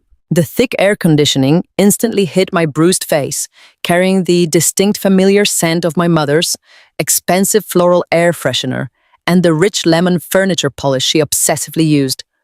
My heart hammered violently against my damaged chest, completely deafening the silence in my own ears. I carefully closed the glass door behind me, leaving it entirely unlocked for a rapid escape. I moved silently through the immaculate, pristine kitchen, completely avoiding the center of the hardwood floor, where the boards naturally creaked. Every single wall was heavily decorated with beautiful, expensive framed photographs of Jason and Tiffany. My own face was completely entirely absent from the walls, as if I had absolutely never existed in this family. I swallowed the thick, bitter taste of rejection and aggressively focused my sharp mind entirely on the mission. I quickly navigated down the long carpeted hallway and reached my father's private home office. The room was dark, heavily shaded by thick, drawn velvet curtains. The space smelled strongly of expensive leather and stale, expensive scotch. I walked directly, purposefully, toward the massive built-in oak bookshelf lining the far right wall. I reached up and carefully pulled the large, thick encyclopedia of modern history forward. The hidden, heavy steel safe sat completely flush against the dark, painted drywall. My hands were shaking so violently, I had to firmly press my palms against my thighs to steady my nerves. I raised my right hand and deliberately quickly typed the 6-digit combination. 081259. A sharp mechanical beep sounded, followed instantly by the heavy clanking release of the internal steel locking bolts. The thick metal door slowly swung open, revealing the dark, shallow interior. There it was, The thick, heavy black leather-bound ledger sat directly in the center, resting right on top of a small stack of thick, crisp $100 bills and 2 valid blue passports. My breath hitched sharply in my throat. I completely ignored the cash and aggressively grabbed the black ledger. I quickly opened the heavy cover, flipping rapidly through the dense handwritten pages. It was an absolute terrifying masterpiece of criminal financial engineering. My father's arrogant, messy handwriting completely filled the lined pages, detailing years of massive hidden debts, secret corporate bailouts for Jason, and completely falsified business tax write-offs. But the very last 3 pages were the most incredibly legally damning. He had meticulously, carefully documented the exact date they maliciously used my stolen social security number.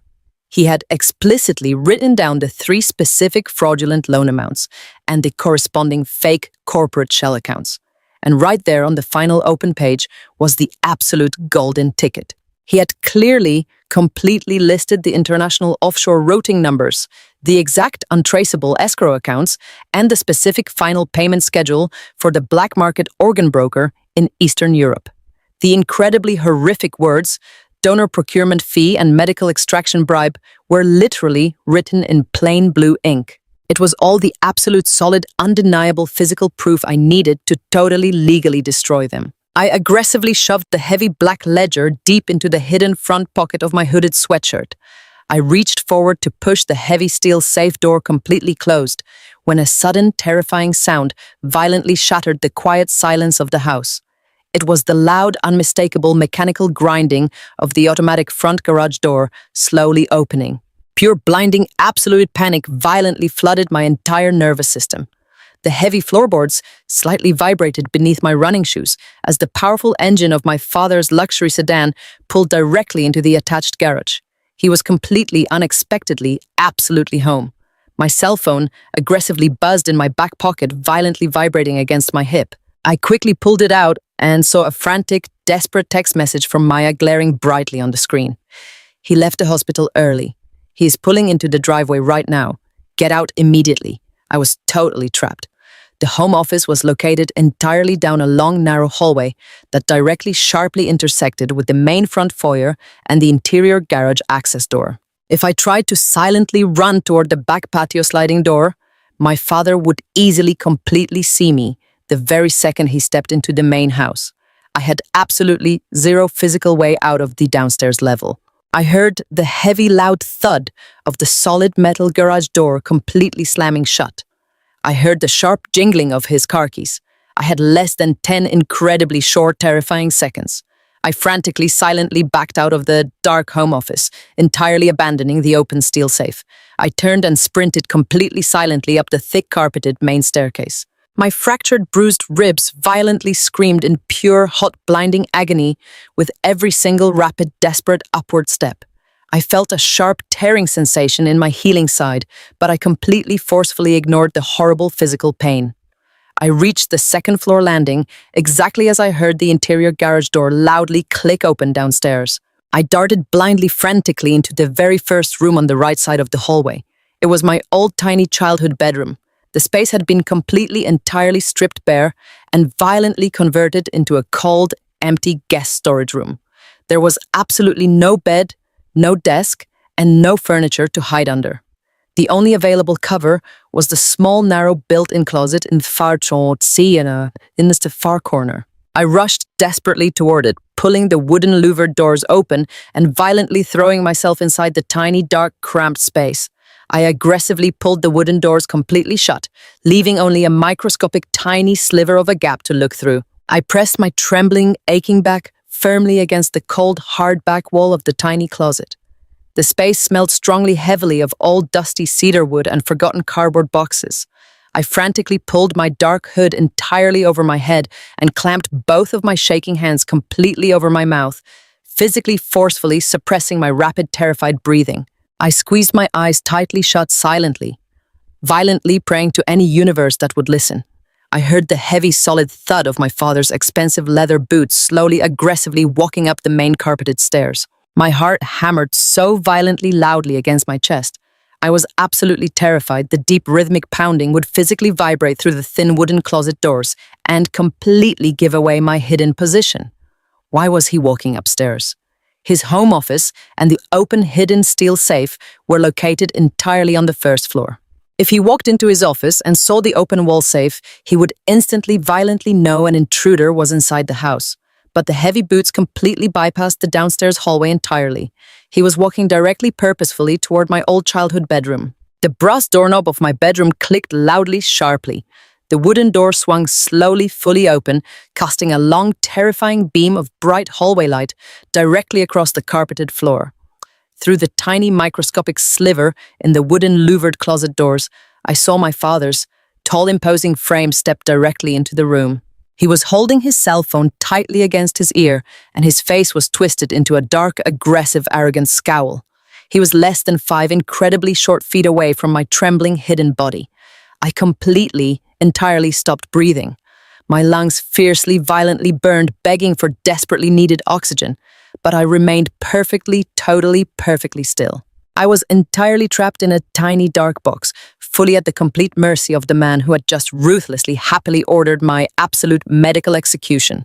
I understand the incredible complexity of the international logistics, my father said, his voice a low, aggressive, harsh whisper that echoed terrifyingly loudly in the empty room. But we absolutely require the surgical extraction to happen on the exact scheduled date.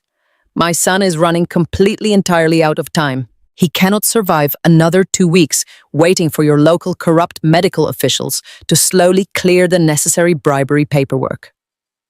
A heavy, terrifying silence filled the room as my father listened to the person on the other end of the secure phone line. I slowly, carefully reached into my dark pocket and smoothly pulled out my cell phone. My fingers were fiercely trembling, but my mind was entirely focused. I gently, silently tapped the voice recording application and pressed the bright red glowing record button.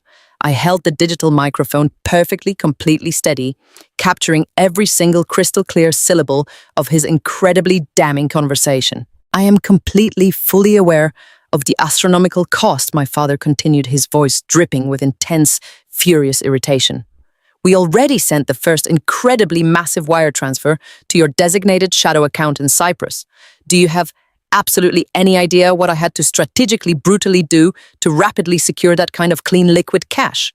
I had to entirely drain my youngest daughter's pristine credit profile. We took out $150,000 in massive unsecured loans using her exact social security number while she was lying completely brain dead in a hospital bed.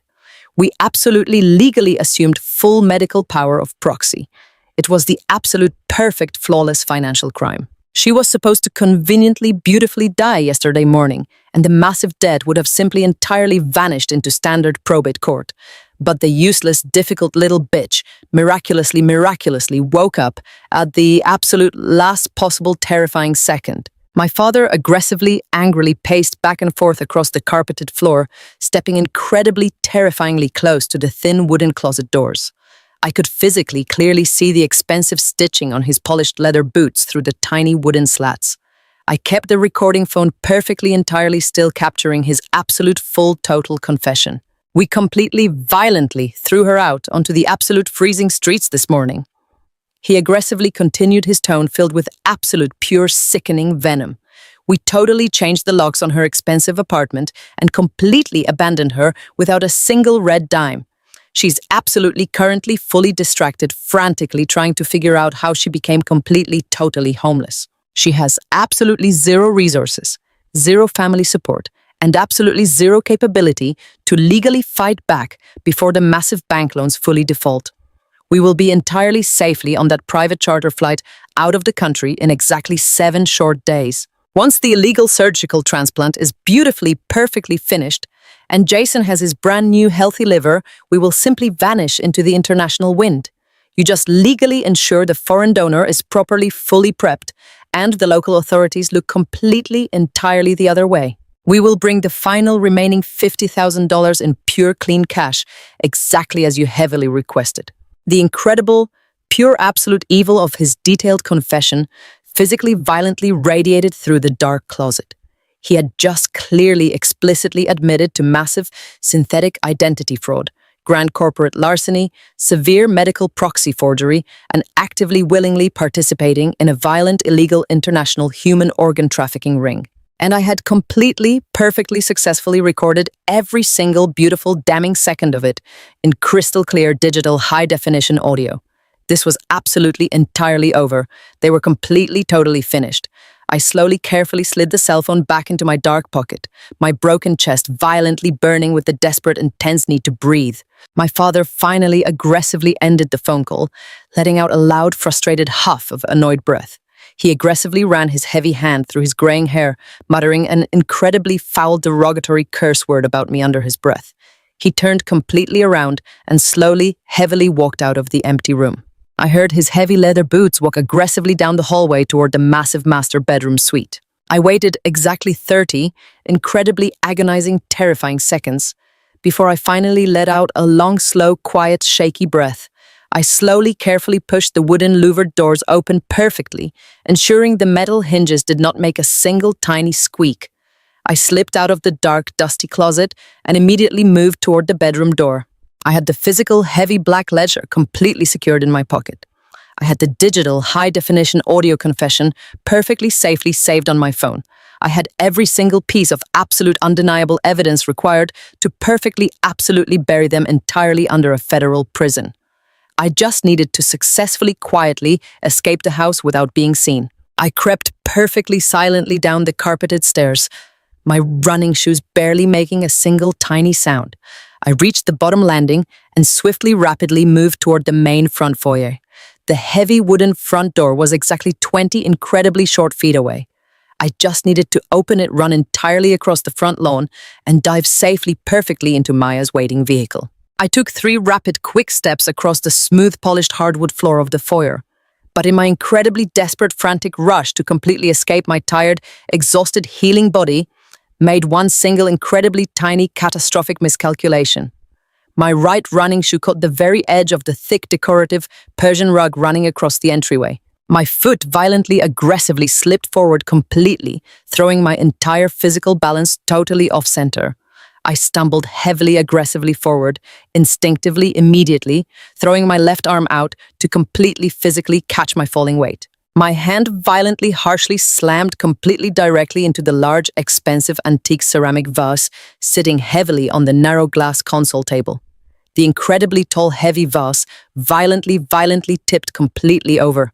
It crashed aggressively, forcefully onto the solid hardwood floor, shattering into 1,000 loud, incredibly sharp, explosive pieces. The incredibly loud, crashing, violent sound echoed like a massive bomb detonating in the completely quiet house. My heart violently, aggressively stopped completely cold in my chest. "Hey!"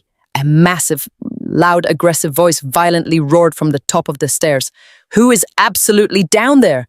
My father had completely, instantly heard the massive crashing sound. I heard his heavy leather boots violently, aggressively running toward the top landing.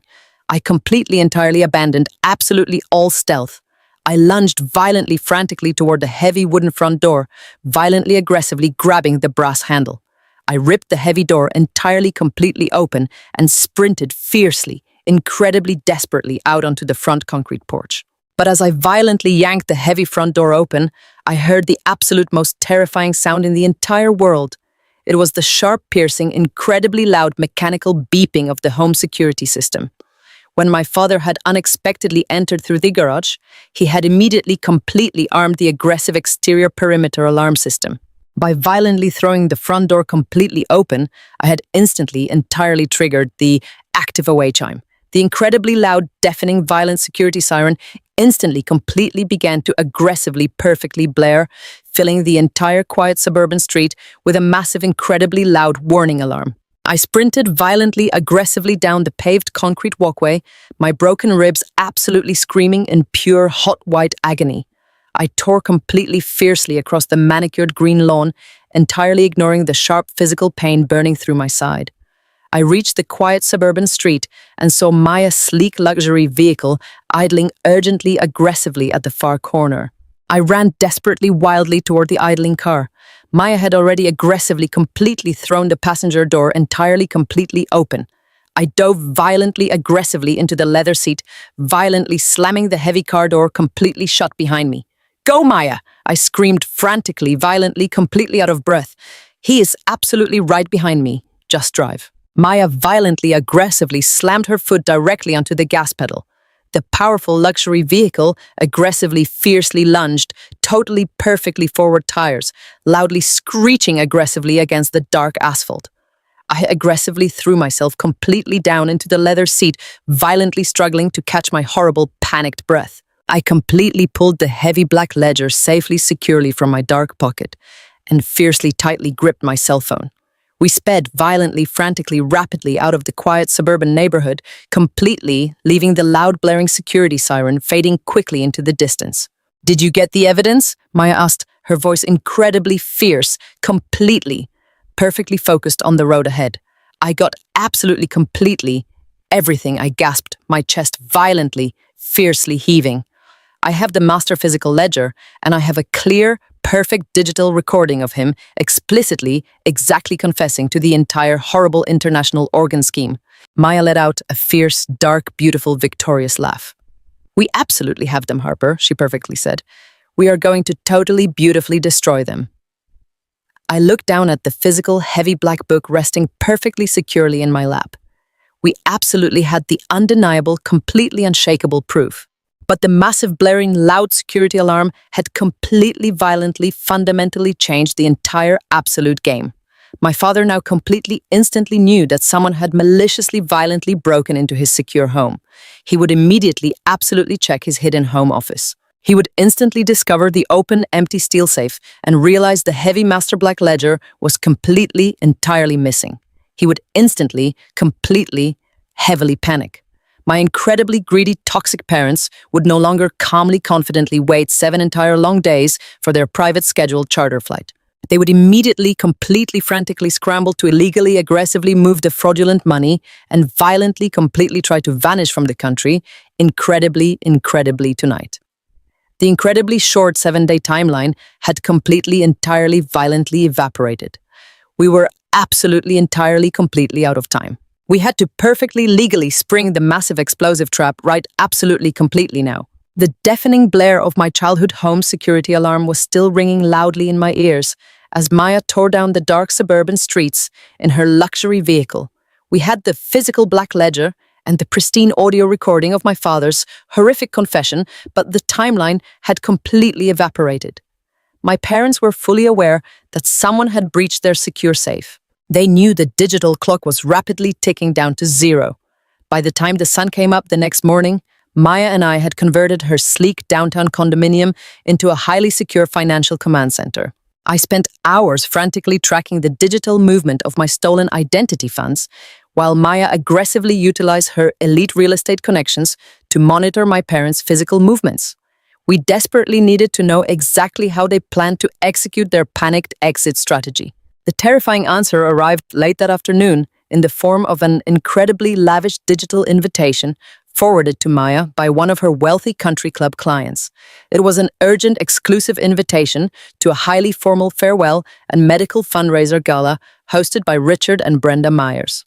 The sheer breathtaking audacity of their desperate pivot made my blood run entirely cold. My parents were backed into a terrifying legal corner. They urgently, critically needed to somehow legitimize the final massive chunk of stolen money to successfully transfer it to the international black market organ broker without triggering immediate federal banking flags. As a senior corporate financial auditor, I recognized their strategy instantly. It was a classic placement and layering money laundering technique. Their incredibly sick solution was to quickly throw a massive luxurious charity gala at the incredibly exclusive Oak Ridge Country Club. The digital invitation tragically claimed they were hosting a final urgent fundraiser to send their beloved brave son Jason to a highly specialized experimental clinic overseas. They were actively leveraging their high society status to aggressively launder my stolen financial assets straight through the deeply sympathetic checkbooks of their incredibly wealthy, gullible friends. They planned to quietly mix the clean donated cash with my fraudulently stolen loan money, perfectly washing the illegal funds right in front of the entire elite suburban community. And the most terrifying part was the incredibly aggressive timeline printed at the bottom of the elegant invitation. The gala was scheduled for that exact same evening, and their private international charter flight was now officially rebooked to depart at exactly 6 o'clock the very next morning. If my toxic parents successfully pulled off this incredibly lavish fake charity event, they would have perfectly laundered the dirty money.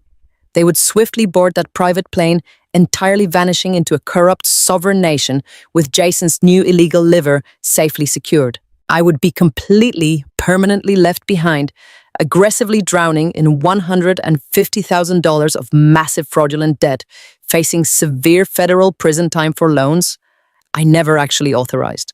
My entire pristine corporate auditing career would be completely violently destroyed while they practically got away with the absolute perfect financial murder. But they disastrously underestimated exactly who they were dealing with. They arrogantly saw me as their weak, helpless, paralyzed victim. They totally forgot I was a senior corporate financial auditor who expertly hunted down highly dangerous white-collar criminals for a living. And they completely ignored the absolute lethal fury of a brilliant real estate agent whose entire marriage had been a disgusting, calculated lie. I did not waste a single valuable second crying over their disgusting betrayal. I firmly picked up my phone and heavily leaned into my elite professional corporate network.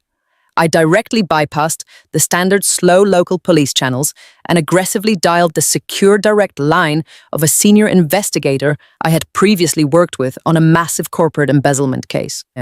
When I calmly, explicitly detailed the incredibly severe scale of the active synthetic identity theft, the massive illegal medical proxy forgery, and the completely active international black market organ purchasing plot, the federal agent went completely silent. I smoothly, securely transmitted the high-definition audio recording of my father's violent, unhinged confession, along with highly detailed, high-resolution digital scans of his completely damning handwritten black ledger. The irrefutable, hard physical evidence was absolutely overwhelmingly ironclad. Within 2 incredibly short, terrifying hours, Maya and I were sitting secure in a sterile, brightly lit federal briefing room downtown, surrounded by a joint task force of incredibly serious Internal Revenue Service, criminal investigators, and federal agents.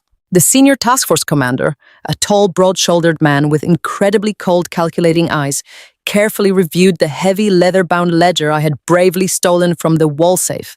He explicitly, perfectly mapped out the entire complex money laundering web my father had desperately, arrogantly constructed. The federal agents were quietly astounded by the incredibly meticulous, exact financial tracing I had already aggressively completed. I had perfectly served them an entire massive international criminal syndicate, entirely wrapped in a neat little bow. But the incredibly strict federal agents faced one major significant logistical hurdle: to absolutely completely secure a total foolproof federal indictment that would permanently lock my parents in a cold concrete cell. For decades, they desperately needed to actively catch them directly in the actual physical act of illegally laundering the fraudulent funds. They needed my parents to officially loudly accept the fake charity checks at the country club gala, perfectly sealing their absolute undeniable criminal intent. The federal commander looked directly deeply into my eyes across the long metal table. We have a fleet of unmarked vehicles and a fully armed tactical task force completely ready to aggressively descend on that country club, he stated, his voice totally devoid of any warm emotion. But we absolutely cannot simply kick the heavy wooden doors down prematurely. We completely firmly need you and your sister-in-law to safely, smoothly infiltrate that lavish gala. We need you to visually precisely confirm that the primary targets are actively successfully processing the illegal monetary transactions. You absolutely must act as our primary inside visual confirmation. The absolute second you give us the confirmed visual signal, we will instantly, violently, aggressively shut down every single exit and completely raid the entire luxurious building. My heart hammered violently, fiercely against my bruised, healing ribs, but I did not hesitate for a single microscopic second. I firmly, confidently nodded my head completely, accepting the incredibly dangerous, heavy responsibility. I was absolutely not going to hide in the dark background while federal agents cleaned up my parents' disgusting mess. I wanted to actively, visually watch their absolute, complete destruction unfold right in front of my face. Maya and I drove rapidly, directly back to her downtown high-rise condominium to desperately, urgently prepare for the absolute most important, terrifying night of our entire lives. We were no longer two emotionally heavily abused, discarded women frantically running from a toxic, powerful family. We were actively, beautifully arming ourselves for total, absolute corporate warfare. Maya pulled open her incredibly massive, pristine walk-in closet and fiercely, aggressively sorted through her extensive collection of high-end luxury designer gowns. If we are going to completely crash an elite suburban country club and permanently, legally destroy them in front of their wealthy, snobbish friends, we are absolutely going to look completely, utterly breathtaking doing it, she confidently, fiercely declared. She selected a deeply stunning floor-length emerald green silk gown for herself that perfectly, beautifully complemented her dark skin, making her look like absolute fierce royalty. For me, she pulled out a heavily structured, incredibly sleek midnight black designer dress with sharp, powerful architectural shoulders. The dark, heavy fabric perfectly safely concealed the thick, tight medical bandages, tightly wrapping my fractured, aching ribs, while the incredibly sharp, elegant tailoring made me look like an absolute lethal, dangerous corporate executive. We stood side by side, entirely, completely silent, in front of her massive, brightly lit vanity mirror. I stared deeply, intensely at my own reflection, barely recognizing the fierce, incredibly strong woman staring back at me. The helpless, terrified, completely paralyzed girl who had almost brutally died in a sterile white hospital bed just one short week ago was completely, entirely, permanently gone. The obedient, silent, dutiful financial workhorse who blindly, dutifully paid off Jason's disgusting debts was totally, absolutely dead.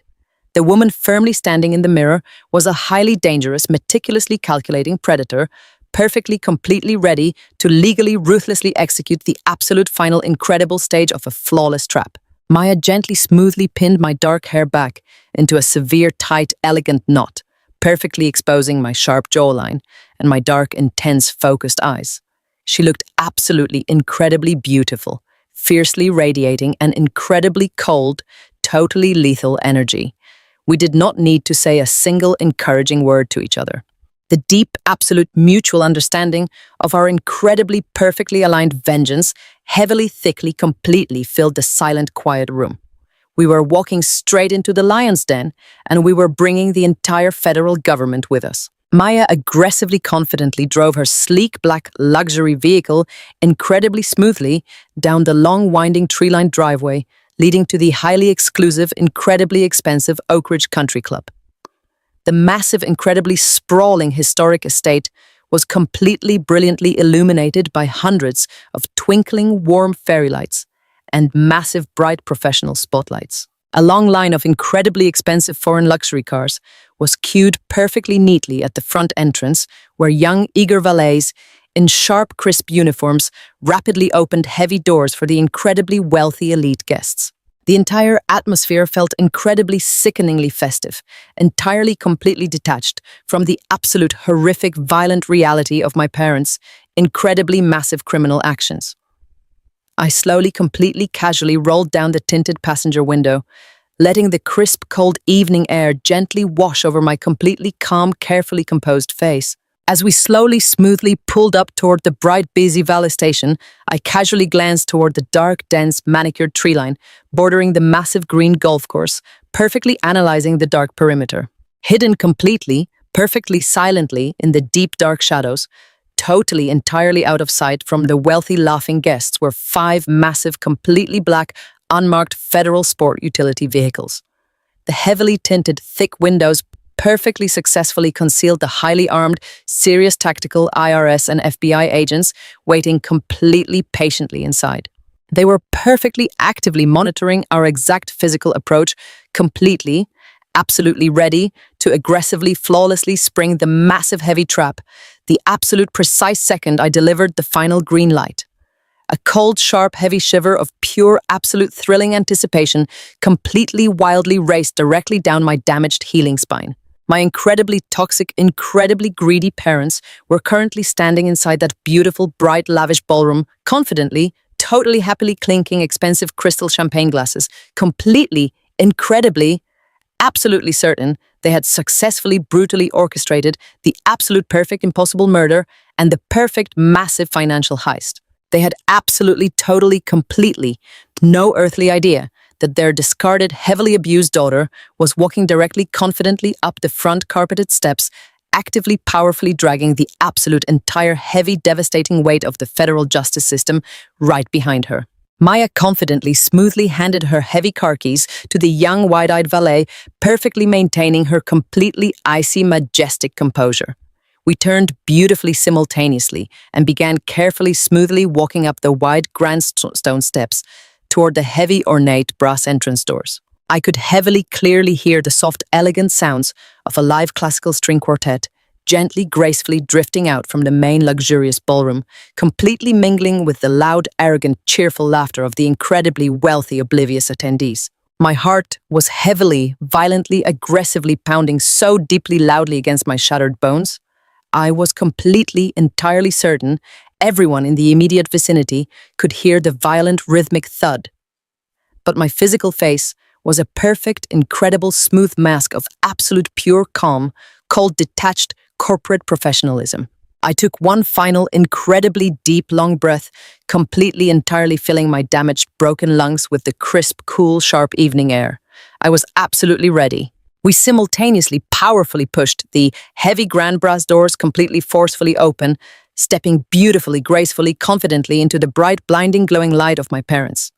Final, desperate, deeply fake, lavish charity, gala completely, perfectly ready to burn their incredibly pathetic, miserable, toxic empire directly, entirely into the absolute ground. The grand ballroom of the Oak Ridge Country Club was a breathtaking display of opulent wealth and staggering hypocrisy. Maya and I stepped gracefully onto the thick plush carpeting, perfectly timing our entrance, just as the evening speeches were scheduled to begin. The massive room was brilliantly illuminated by 3 incredibly large crystal chandeliers, casting a warm golden glow over the 50 elegantly decorated round tables.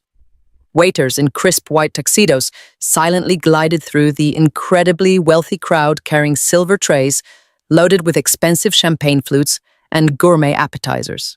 The air was thick with the scent of expensive perfume, roasted filet mignon, and the absolute arrogance of people who believed their money made them completely untouchable. I stood quietly near the heavy brass entrance doors, wearing my sleek midnight black designer dress, deliberately letting the dark fabric conceal the thick medical bandages wrapped tightly around my fractured ribs. Maya stood perfectly still beside me, looking like a lethal goddess in her floor-length, emerald green silk gown. We did not speak. We simply scanned the crowded room with the cold, calculating precision of 2 highly trained predators, waiting for the absolute perfect moment to strike. Directly in the center of the massive ballroom, right below the main stage, my parents had arranged a special viewing area for their absolute masterpiece of a lie. My brother Jason was sitting tragically in a highly expensive motorized wheelchair. He was wearing a ridiculously oversized cashmere sweater, and a thick wool blanket was draped carefully over his legs to make him look incredibly frail and weak. His skin was naturally pale from his severe, massive daily alcohol consumption, but my mother had clearly used expensive theatrical makeup to heavily accentuate the dark circles under his eyes and physically hollow out his cheeks. He looked exactly like a tragic dying martyr, bravely fighting a severe congenital liver disease instead of a pathetic degenerate addict who was actively waiting for an illegal black market organ. I felt Maya's entire body instantly go totally rigid right next to me as she locked her dark, furious eyes on her completely deceitful husband. Jason was quietly sipping from a crystal water glass, entirely pretending to be exhausted, while his secret 24-year-old pregnant mistress was likely actively shopping for expensive baby clothes using my fraudulently stolen corporate money. A gentle chime echoed loudly through the massive ballroom speakers, instantly quieting the low hum of wealthy conversation. My father, Richard, confidently, aggressively strode up the carpeted steps toward the main stage. He was wearing an incredibly sharp, perfectly tailored custom black tuxedo that he had undoubtedly purchased using the fraudulent funds he had violently stolen from my clean credit profile. He stepped directly behind the polished wooden podium and gently adjusted the sleek silver microphone. The entire elite suburban community instantly fell completely, entirely silent, eagerly, respectfully waiting for his tragic, highly emotional speech. My father slowly bowed his head, gripping the edges of the heavy wooden podium with his manicured hands. When he finally looked up at the wealthy crowd, his eyes were perfectly glassy, entirely filled with incredibly convincing artificial tears. It was an absolute masterful, sickening theatrical performance. Thank you all for being here tonight. My father began, his voice incredibly thick and heavily trembling with completely fabricated parental sorrow. Brenda and I are so deeply, profoundly moved by the incredible, overwhelming support of this wonderful community. As all of you clearly know, our beloved perfect son Jason is currently fighting an incredibly brave, completely terrifying battle for his young life. His liver is rapidly, completely failing due to a tragic, incredibly unfair congenital condition. The doctors have officially told us that his remaining precious time is incredibly short. A collective, loud, sympathetic murmur softly rippled through the massive crowd. Several wealthy women in incredibly expensive diamond necklaces actually pulled out lace handkerchiefs to delicately dab at their eyes. My father dramatically paused perfectly, allowing the heavy emotional weight of his absolute disgusting lie to completely saturate the quiet room. We have absolutely exhausted every single legal, domestic, medical option. My father continued perfectly, letting a single fake tear slowly roll down his cheek. But we absolutely refuse to give up hope. We have miraculously found a highly specialized, incredibly exclusive experimental medical clinic overseas that has agreed to bravely take Jason's incredibly complex case. It is our absolute final, desperate chance to permanently save his beautiful life. The incredibly high cost of this private medical transport and the urgent experimental surgical procedure is absolutely astronomical. We have cheerfully, willingly drained our entire life savings and completely heavily mortgaged our local family business because we absolutely believe that you cannot ever put a financial price tag on the precious life of your own flesh and blood. You absolutely unconditionally do whatever it takes to save your beloved child. I stood perfectly silently near the heavy brass doors, feeling an incredibly massive, violently hot wave of pure, unadulterated rage completely flood my healing, broken body. He was literally, brazenly asking these wealthy, incredibly gullible people to completely, happily fund his illegal black market human trafficking operation right under their naive noses. But the absolute worst, most incredibly disgusting part of his horrible speech had not even started yet. My father slowly took a deep, shaky breath and specifically, aggressively shifted his cold, calculated gaze toward the middle of the ballroom. Unfortunately, my father said, his voice suddenly dropping into a heavy, dark, incredibly disappointed register tragedy, often violently tears certain incredibly fragile families completely apart. While Jason has bravely, valiantly fought for his life, and Brenda and I have completely sacrificed absolutely everything we own, my youngest daughter, Harper, has actively, tragically chosen a completely different, horrible path. Loud, incredibly shocked gasps immediately filled the wealthy ballroom. My father shook his head sadly, looking exactly like a profoundly broken, defeated man. Harper has completely, violently turned her back on our family in our absolute darkest, most incredibly desperate hour of need. She has arrogantly, selfishly chosen her lucrative corporate auditing career and her massive, expensive apartment over her own dying brother. She cruelly, coldly refused to undergo even a simple, basic, preliminary medical screening to see if she could possibly be a viable matching organ donor. She has completely abandoned us, and she has completely aggressively abandoned Jason. It breaks my absolute heart to say this tonight, but I currently only have one true loyal child left. The entire elite crowd immediately erupted into loud, incredibly judgmental, angry whispers. I could physically, clearly hear wealthy country club members openly, fiercely condemning my name, loudly calling me an incredibly selfish, vile monster. They were absolutely, completely disgusted by my supposed horrible lack of family loyalty. My mother, Brenda, aggressively nodded her head from her front row seat, openly, loudly sobbing into her hands, entirely playing the role of the heavily abused, rejected mother to absolute flawless perfection. They were entirely, deliberately, publicly executing my moral character just to completely definitively ensure no one would ever question their incredibly complex, massive financial web of lies. That was the exact precise moment I completely, absolutely stopped waiting. I firmly, confidently placed my right hand directly against the cold, heavy brass handle of the ballroom door. I turned my head and gave Maya one single fierce, highly determined nod. It was completely, beautifully, officially time to burn their entire, incredibly pathetic, miserable world entirely to the absolute ground. I stepped aggressively, firmly out from the dark shadows of the entrance and began walking directly, completely, deliberately down the massive wide center aisle of the crowded ballroom. The incredibly sharp, rhythmic clicking of my designer high heels against the polished hardwood floor sections immediately aggressively cut through the loud, angry murmurs of the wealthy crowd. A woman sitting at the very first table closest to the entrance turned around and instantly gasped loudly, dropping her crystal champagne glass directly onto the floor. The loud shattering sound violently drew the immediate attention of the entire incredibly packed room. One by one, the incredibly wealthy guests quickly turned their heads to actively look at the completely unexpected, incredibly shocking interruption. The loud judgmental whispers completely aggressively died directly in their throats as they fully recognized exactly who was confidently, calmly walking straight toward the main stage. I kept my physical posture entirely, incredibly, perfectly rigid, completely ignoring the sharp, violent, throbbing pain radiating directly from my recently crushed healing ribs. I kept my chin held incredibly highly, and my dark eyes completely, fiercely, violently locked directly onto my father's face. The profound, sudden, terrified realization that violently, completely crashed across his features was absolutely, beautifully, incredibly exquisite. The fake, sympathetic tears instantly, completely, magically vanished from his eyes, entirely, violently replaced by a look of sheer, unadulterated, absolute horror. His manicured hands immediately, aggressively gripped the heavy wooden podium so tightly his knuckles turned completely bone white.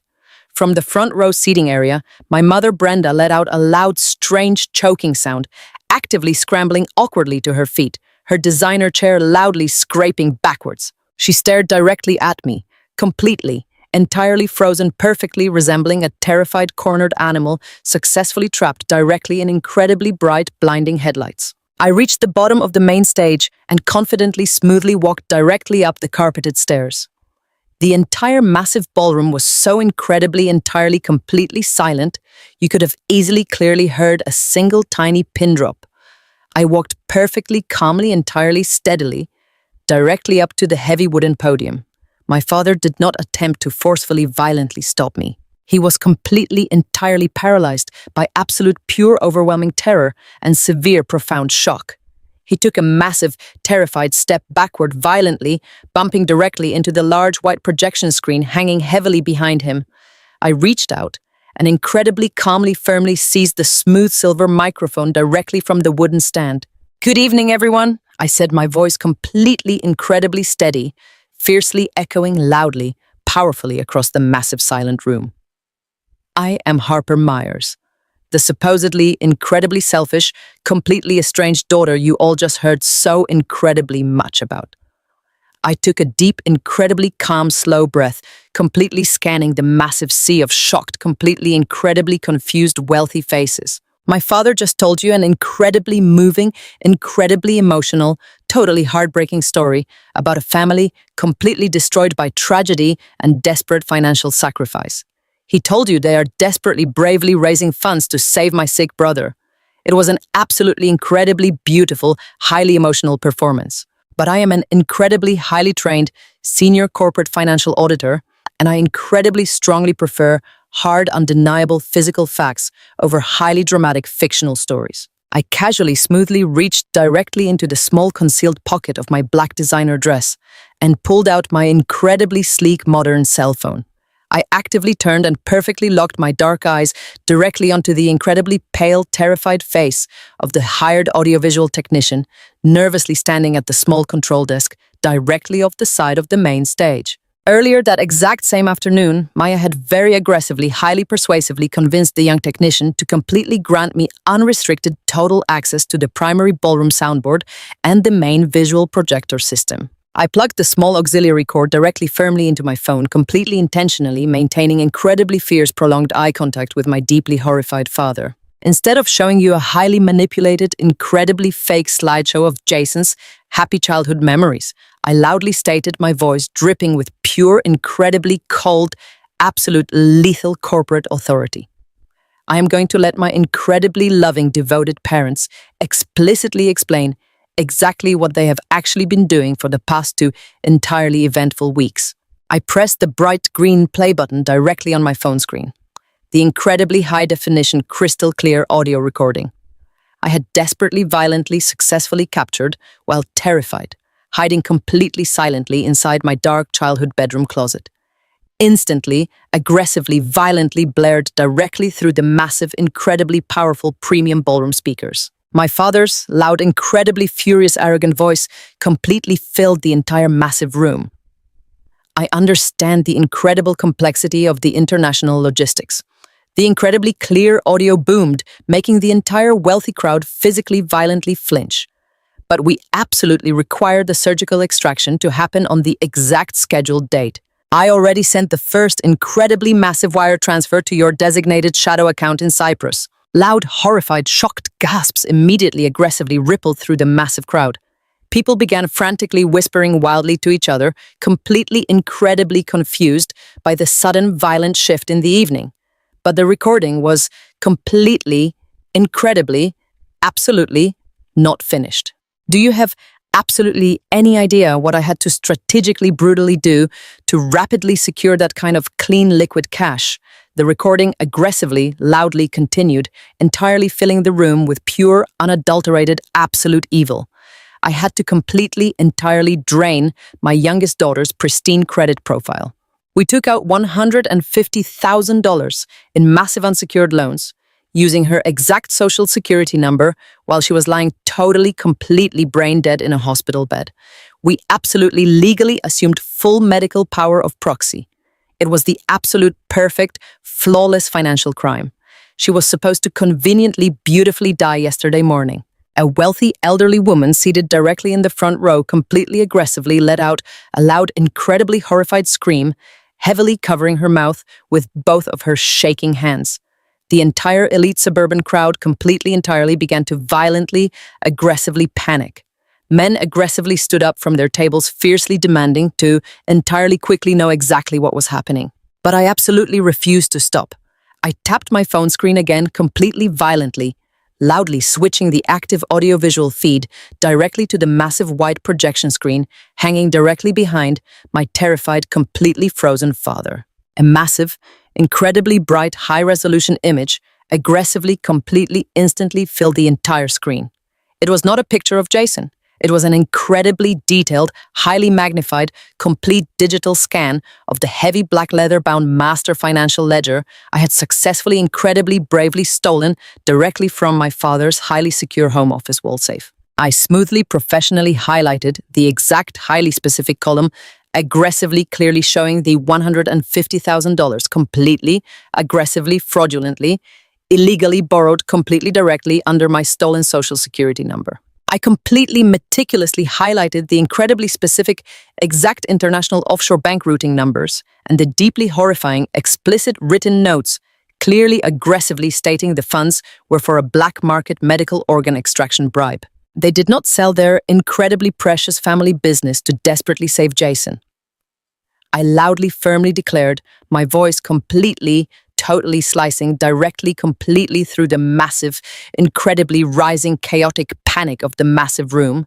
They actively, heavily, maliciously committed severe synthetic identity fraud. They actively, violently forced incredibly illegal medical execution orders to intentionally, legally murder me in my hospital bed, specifically, completely so they could effortlessly, permanently steal my incredibly healthy liver for completely, absolutely free.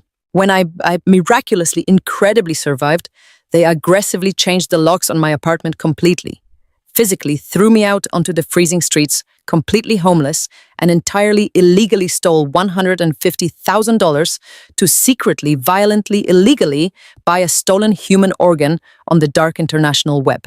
My father, Richard, completely, violently collapsed entirely down onto his hands and incredibly shaking knees, completely hiding his terrified face, directly, completely behind the heavy wooden podium. My mother, Brenda, began violently, frantically shaking her head, looking entirely, completely around the incredibly horrified, deeply disgusted ballroom like a wildly, totally, incredibly cornered, dangerous rat.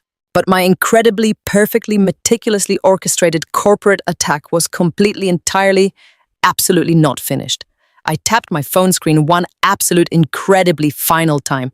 The massive, bright projection screen completely changed instantly, aggressively, clearly displaying a massive, incredibly sharp, highly detailed photograph. It was a completely clear, recent picture of Jason, completely healthy, absolutely, completely free of any medical equipment, looking incredibly, entirely wealthy, heavily, casually standing outside a massive, incredibly expensive luxury suburban townhouse, and completely aggressively, fiercely holding his hand, standing incredibly closely right beside him, was his beautiful 24-year-old, totally, obviously, heavily pregnant secret mistress, Sabrina. The massive, heavy, incredibly dense silence that violently descended upon the massive ballroom was completely, absolutely, totally deafening. Every single incredibly wealthy person completely, instantly, completely understood the exact sheer, massive magnitude of the incredibly disgusting, vile deception. They had almost incredibly blindly written massive, expensive charity checks to completely, easily, directly, happily fund a violent international criminal smuggling ring and completely, illegally purchase a massive secret luxury love nest for a degenerate, lying, cheating addict. Suddenly, the incredibly sharp, heavy, rhythmic clicking of high heels aggressively, loudly echoed straight down the main center aisle. Maya incredibly, beautifully, powerfully, confidently walked directly, entirely past the horrified, gasping, wealthy guests. She completely ignored the completely, totally silent, frozen crowd and walked straight, incredibly, directly up to the incredibly expensive motorized wheelchair, where Jason was currently, violently, actively, heavily sweating, completely, entirely dropping his totally fake, dying invalid routine. Maya did not scream. She did not fiercely, violently yell or completely break down into emotional, sobbing tears. She looked exactly like an absolute, incredibly, beautifully cold, perfectly terrifying professional executioner. She slowly, deliberately, completely reached into her incredibly expensive designer clutch and powerfully, aggressively pulled out a thick, heavy stack of highly official, freshly stamped, incredibly pristine legal documents. She powerfully, aggressively, deliberately, completely slapped the heavy legal stack directly, entirely across Jason's utterly terrified, incredibly pale, lying face. The heavy, thick papers, violently, aggressively, loudly scattered completely across the incredibly soft wool blanket, actively covering his totally, completely healthy, fake, trembling legs. Those are officially your immediate, expedited divorce papers. Maya loudly, smoothly stated, her incredibly powerful, dark voice, entirely, completely echoing perfectly loudly across the incredibly silent, massive room. And you will specifically, incredibly, aggressively notice the attached official, temporary, highly binding legal restraining order and the incredibly beautiful, heavily stamped, immediate federal asset freeze. I actively, successfully, completely, quietly filed incredibly, incredibly early this morning, officially, legally, totally seizing, completely, absolutely 100% of your fake, fraudulent holding company assets. Your incredibly expensive luxury townhouse is completely, incredibly gone, Jason. Your secret, heavily hidden, illegal offshore accounts are currently, right now, completely, heavily frozen by incredibly, incredibly angry federal authorities. You possess absolutely, completely, entirely nothing. Jason opened his mouth, entirely trying to desperately, frantically, actively formulate an incredibly, incredibly pathetic, lying excuse, but absolutely, completely no words, forcefully, incredibly came out. He just sat there completely, totally, perfectly silently, incredibly, violently, aggressively, staring at the incredibly terrifying, beautiful, powerful woman who had just flawlessly, completely, utterly, spectacularly, legally destroyed his incredibly, incredibly, entirely pathetic, miserable, fake life. It was exactly at that incredibly, incredibly precise moment that my incredibly, incredibly highly toxic, completely violently, completely unhinged mother completely, incredibly, finally, entirely snapped. The absolute sheer, complete, massive totality of their incredibly, incredibly, incredible, absolute, incredibly total, incredible failure, completely, aggressively, violently, broke her incredibly arrogant, twisted, entirely dark, incredibly, incredibly, incredibly evil mind. Brenda let out an incredibly loud, completely, utterly guttural, incredibly primitive, violently terrifying scream that aggressively, incredibly loudly, physically, violently, aggressively, violently, shook the completely, entirely silent, incredibly massive room. She aggressively, completely, violently, incredibly, heavily, entirely launched herself, incredibly, totally, incredibly directly, up the incredibly carpeted stairs, incredibly aggressively, violently aggressively, completely, incredibly charging, straight, totally, completely, incredibly, entirely directly at me. Her incredibly, totally, incredibly heavily manicured hands were completely, incredibly, totally, incredibly, violently, totally, completely hooked. Like absolute incredible. Incredible, terrible, violent claws, perfectly, absolutely, incredibly, fiercely, violently, aggressively, aiming entirely, completely, totally directly for my completely healing, fully, completely, incredibly bruised neck. I incredibly, violently, incredibly, perfectly, completely, completely gave you your totally, incredibly, entirely, incredibly, absolutely, completely, entirely absolute, completely beautiful, incredibly perfect, complete life. She incredibly, loudly, aggressively, completely, incredibly, violently, aggressively, completely, aggressively, violently screamed her eyes. Completely, entirely, perfectly, incredibly, totally incredibly, absolutely, aggressively, violently bulging out of her, completely, perfectly, incredibly terrified, completely pale, completely aggressive skull, entirely, totally, actively, aggressively, heavily, violently spattering, incredibly, perfectly, totally bright spit, completely, perfectly, fully, entirely, completely, entirely across the completely, perfectly beautiful, incredibly, perfectly, completely stage. You absolutely, completely, entirely, beautifully, completely, entirely, totally, incredibly, perfectly, entirely, absolutely, perfectly. OS, you're incredibly, completely, perfectly, totally, perfectly, entirely, absolutely, incredibly, exactly, completely, absolutely, totally, body. Before my mother's heavily manicured hands could even make physical contact with my throat, a massive, deafening crash violently shook the grand brass doors of the ballroom. A highly coordinated flood of dark tactical gear, heavily armed federal agents, and local police officers poured aggressively into the pristine luxury space. The incredibly bright, chaotic flashing of red and blue police lights completely illuminated the massive floor-to-ceiling windows, entirely shattering the beautiful, warm glow of the elite charity gala. Federal agents swarmed the main stage, moving with incredibly sharp, highly practiced precision. Two heavily armed officers forcefully intercepted my unhinged mother, actively pinning her arms securely behind her back, while she violently kicked and screamed in pure feral panic. She thrashed against the cold tactical armor of the arresting officers, completely losing her carefully crafted country club facade. Richard Myers and Brenda Myers, you are officially under federal arrest. A tall senior FBI investigator roared his incredibly powerful voice, echoing loudly across the entirely silent, horrified room.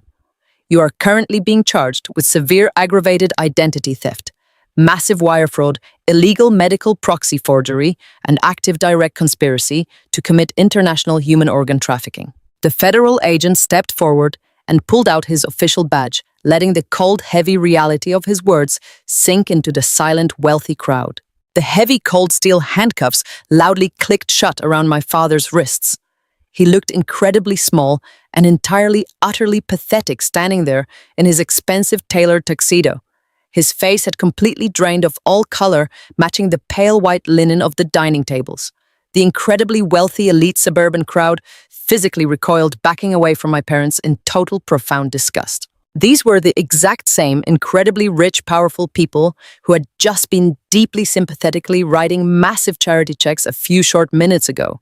Now they stared at my parents exactly like they were an incredibly contagious, violent disease. The absolute total social destruction of the Myers family was beautifully instantaneous and completely permanent. There would be absolutely zero expensive country club brunches or elite charity boards ever again. Their pristine, highly manicured suburban reputation was violently incinerated right in front of their deeply horrified peers.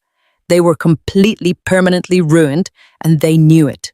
Down on the main ballroom floor, the completely terrifying reality of the massive federal asset freeze finally aggressively registered in Sabrina's highly calculating mind.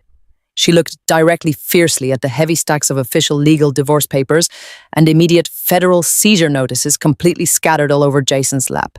Her loving, highly supportive, fake, innocent expression completely vanished. She did not shed a single tiny tear or offer a single word of sweet comfort. She coldly, forcefully dropped Jason's hand, stepping away from his expensive motorized wheelchair like he was suddenly covered in fire. "You are absolutely, totally, entirely broke," Sabrina stated, her voice dripping with pure, unadulterated, cold disgust, clearly ringing out in the quiet room. "You explicitly promised me absolute total luxury, Jason. I am completely not sticking around to play nurse for a bankrupt, dying federal criminal who cannot even afford to buy me a decent cup of coffee." She aggressively turned on her expensive designer heels, completely abandoning him right there in the absolute middle of the incredibly massive crowded room, walking away without a single backward glance. The illusion of their perfect, wealthy future shattered into a million tiny, unrecoverable pieces. Jason desperately, frantically reached out his heavily trembling, pale hand, begging her to come back, but his pathetic, incredibly weak voice completely failed him. The senior federal commander slowly, deliberately walked directly up to Jason's wheelchair, staring fiercely down at him with absolute, total, professional disgust. The room was so incredibly quiet that the agent's voice carried to every single corner of the lavish space. "Because you actively, willingly participated in a highly dangerous, illegal black market international organ smuggling syndicate," the commander stated, his incredibly cold voice perfectly loud enough for everyone to clearly hear. "I have officially formally notified the United Network for Organ Sharing and the National Transplant Authorities. You have been immediately permanently removed from all legitimate national and international medical transplant registries. You are completely permanently flagged, Jason. Absolutely no legal domestic or international hospital will ever touch your deeply compromised medical case again. You tried to buy a life with stolen money, and now you have entirely forfeited your right to a legitimate cure."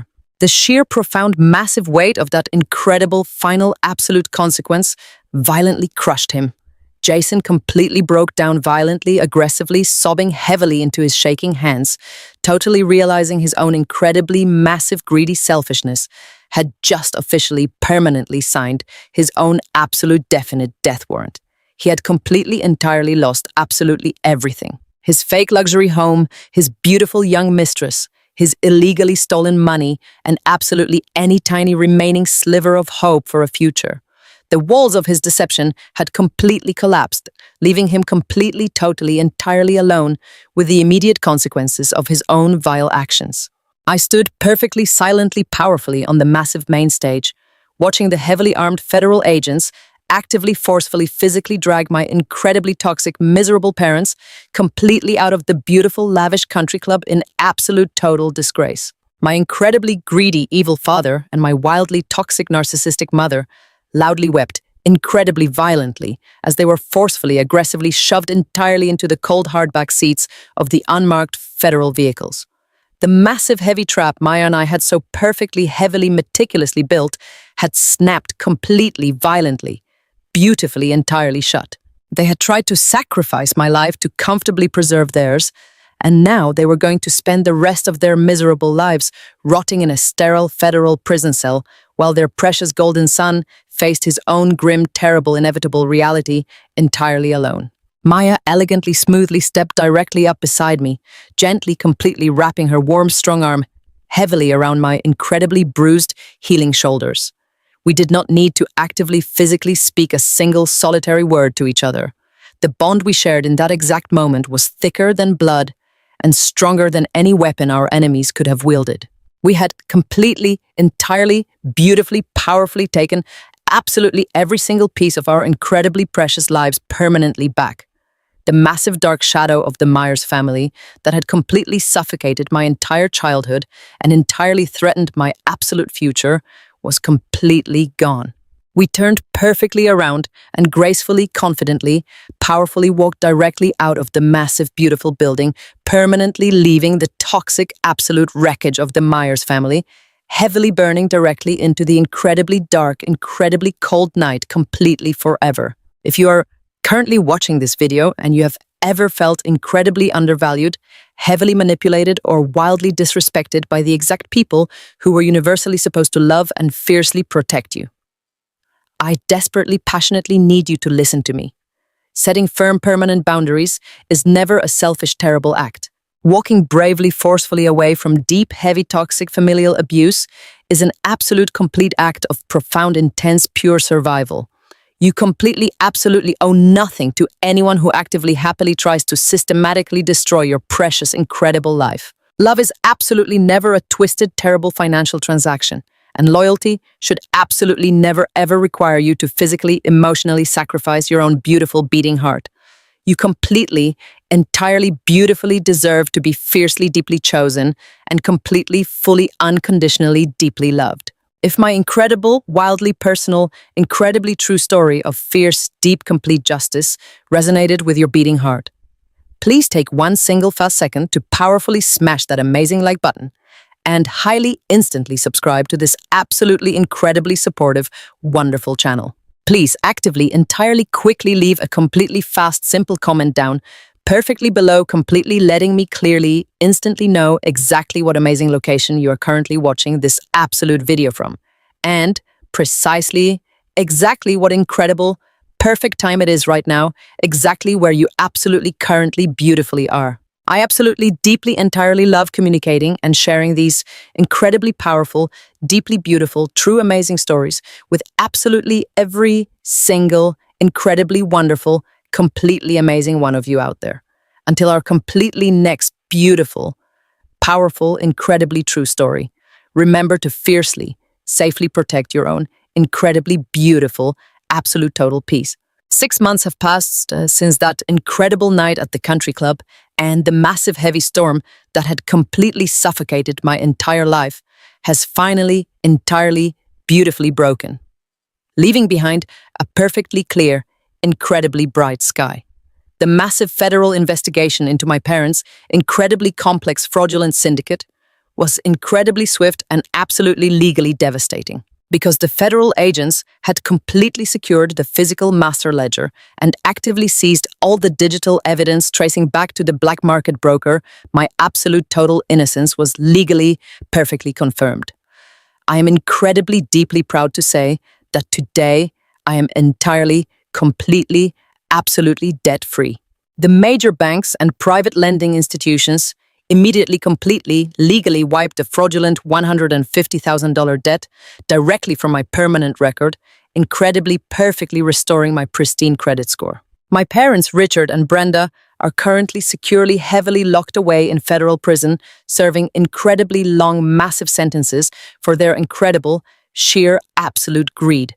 Jason is completely, entirely alone, desperately, incredibly, miserably facing his own terrible health consequences, without absolutely any stolen money or enabling parents to maliciously protect him. His pregnant mistress, Sabrina, completely, instantly vanished into thin air, the absolute second the federal authorities heavily, permanently froze the offshore holding company accounts. Maya and I did not just survive that incredibly dark, terrible nightmare. We actively, incredibly, beautifully thrived. We incredibly, completely, perfectly realized that our incredibly traumatic shared experience was incredibly, terribly common. So many innocent women are actively financially abused, manipulated, and heavily extorted by the exact specific people who share their biological DNA. We decided to powerfully, incredibly, beautifully turn our massive, incredibly dark pain into a massive, incredibly bright, powerful light. Maya and I officially, incredibly proudly launched a dedicated nonprofit organization focused entirely, completely on fundamental financial literacy and incredibly aggressive legal protection for women, desperately trying to safely, successfully escape deep, incredibly toxic familial abuse. Maya uses her incredible, fierce real estate connections to help women secure incredibly safe secret housing while I use my incredibly extensive corporate auditing background to actively, fiercely help them totally, legally, permanently untangle their compromised, stolen finances. We actively provide these incredible, brave women with the exact powerful corporate resources they absolutely need to totally, completely, legally freeze their stolen assets and entirely successfully reclaim their own entirely beautiful, independent financial futures. Watching these incredibly strong, beautiful women finally completely safely breathe a massively deep sigh of absolute, total, peaceful relief is incredibly, profoundly, heavily rewarding. It completely, utterly, entirely beautifully heals the massive, deep, broken parts of my own incredibly tired soul. We have completely, totally, perfectly built an absolute, massive, powerful, incredible, beautiful community of entirely, completely, fiercely strong, independent women who absolutely, unconditionally, incredibly, deeply support and fiercely, completely, entirely protect each other exactly when their own biological families completely, totally, violently failed them. We are actively, incredibly, beautifully, successfully saving lives every single amazing day. Through all of this incredible, massive, heavy chaos, I have incredibly, fundamentally, absolutely, completely learned the absolute, true, incredible, deep meaning of the word family. I used to incredibly falsely, entirely believe that blood was an absolute, unconditional, incredibly permanent binding contract. I thought I had to completely, desperately, perfectly sacrifice my own beautiful, precious beating heart, simply just to temporarily, artificially earn my incredibly toxic parents' basic conditional love. But family is absolutely, entirely, completely not defined by biological bloodlines or incredibly shared last names. True, incredible, beautiful, absolute family is defined by mutual, profound, deep respect, entirely unwavering, fierce protection, and completely, incredibly, absolute, unconditional, safe love. Maya is my absolute, incredibly true, beautiful family. The amazing, brilliant, resilient, incredibly strong women we actively, perfectly, completely rescue every single beautiful day are my absolute, incredibly fierce family. I want to take a deeply, incredibly quiet, perfectly honest moment right now to speak entirely directly, absolutely right to you. If you are incredibly currently watching this absolute video and you are completely, incredibly quietly, silently struggling with incredibly highly toxic, deeply abusive, completely, incredibly manipulative family members, I absolutely need you to completely, incredibly, entirely, beautifully listen to my exact, precise words. Boundaries are your incredible, absolute, complete, beautiful armor. You absolutely, entirely, completely never, ever owe your precious, incredible, absolute, beautiful life or your hard, incredibly, fiercely earned, massive, beautiful success to incredibly, entirely, absolutely, incredibly toxic people simply because they happen to share your biological DNA. Never let anyone, ever, not your friends, not your partner, and absolutely, incredibly, entirely, perfectly, never your own toxic parents convince you that you are completely just an incredibly small, deeply insignificant, tiny supporting character, heavily, incredibly, sadly, living in the absolute background of their own massive, highly dramatic, entirely self-centered narrative. You are the absolute beautiful, incredibly powerful, fierce, absolutely incredibly brilliant main character of your own, completely incredible, massive, amazing, beautiful, totally perfect story. You absolutely, completely, incredibly, thoroughly, entirely, totally, unconditionally, incredibly, deeply deserve to be safely, warmly, happily, absolutely protected, fiercely, incredibly, unconditionally chosen, and entirely, incredibly, deeply valued for exactly, precisely, incredibly, amazingly, perfectly, beautifully, exactly who you are. The heavy, massive, toxic guilt you currently, heavily, desperately, quietly carry was completely, absolutely, entirely, deliberately, incredibly, violently, unfairly, maliciously placed, perfectly, directly, exactly, precisely, onto your incredibly beautiful, tired, incredibly amazing, completely, totally beautiful, strong shoulders. It is completely, entirely, deeply, totally, perfectly, incredibly fine to completely, beautifully, unconditionally, wonderfully, successfully, completely, boldly, confidently, actively protect your absolutely, incredibly precious mental, completely, incredibly physical, and totally, incredibly financial well-being.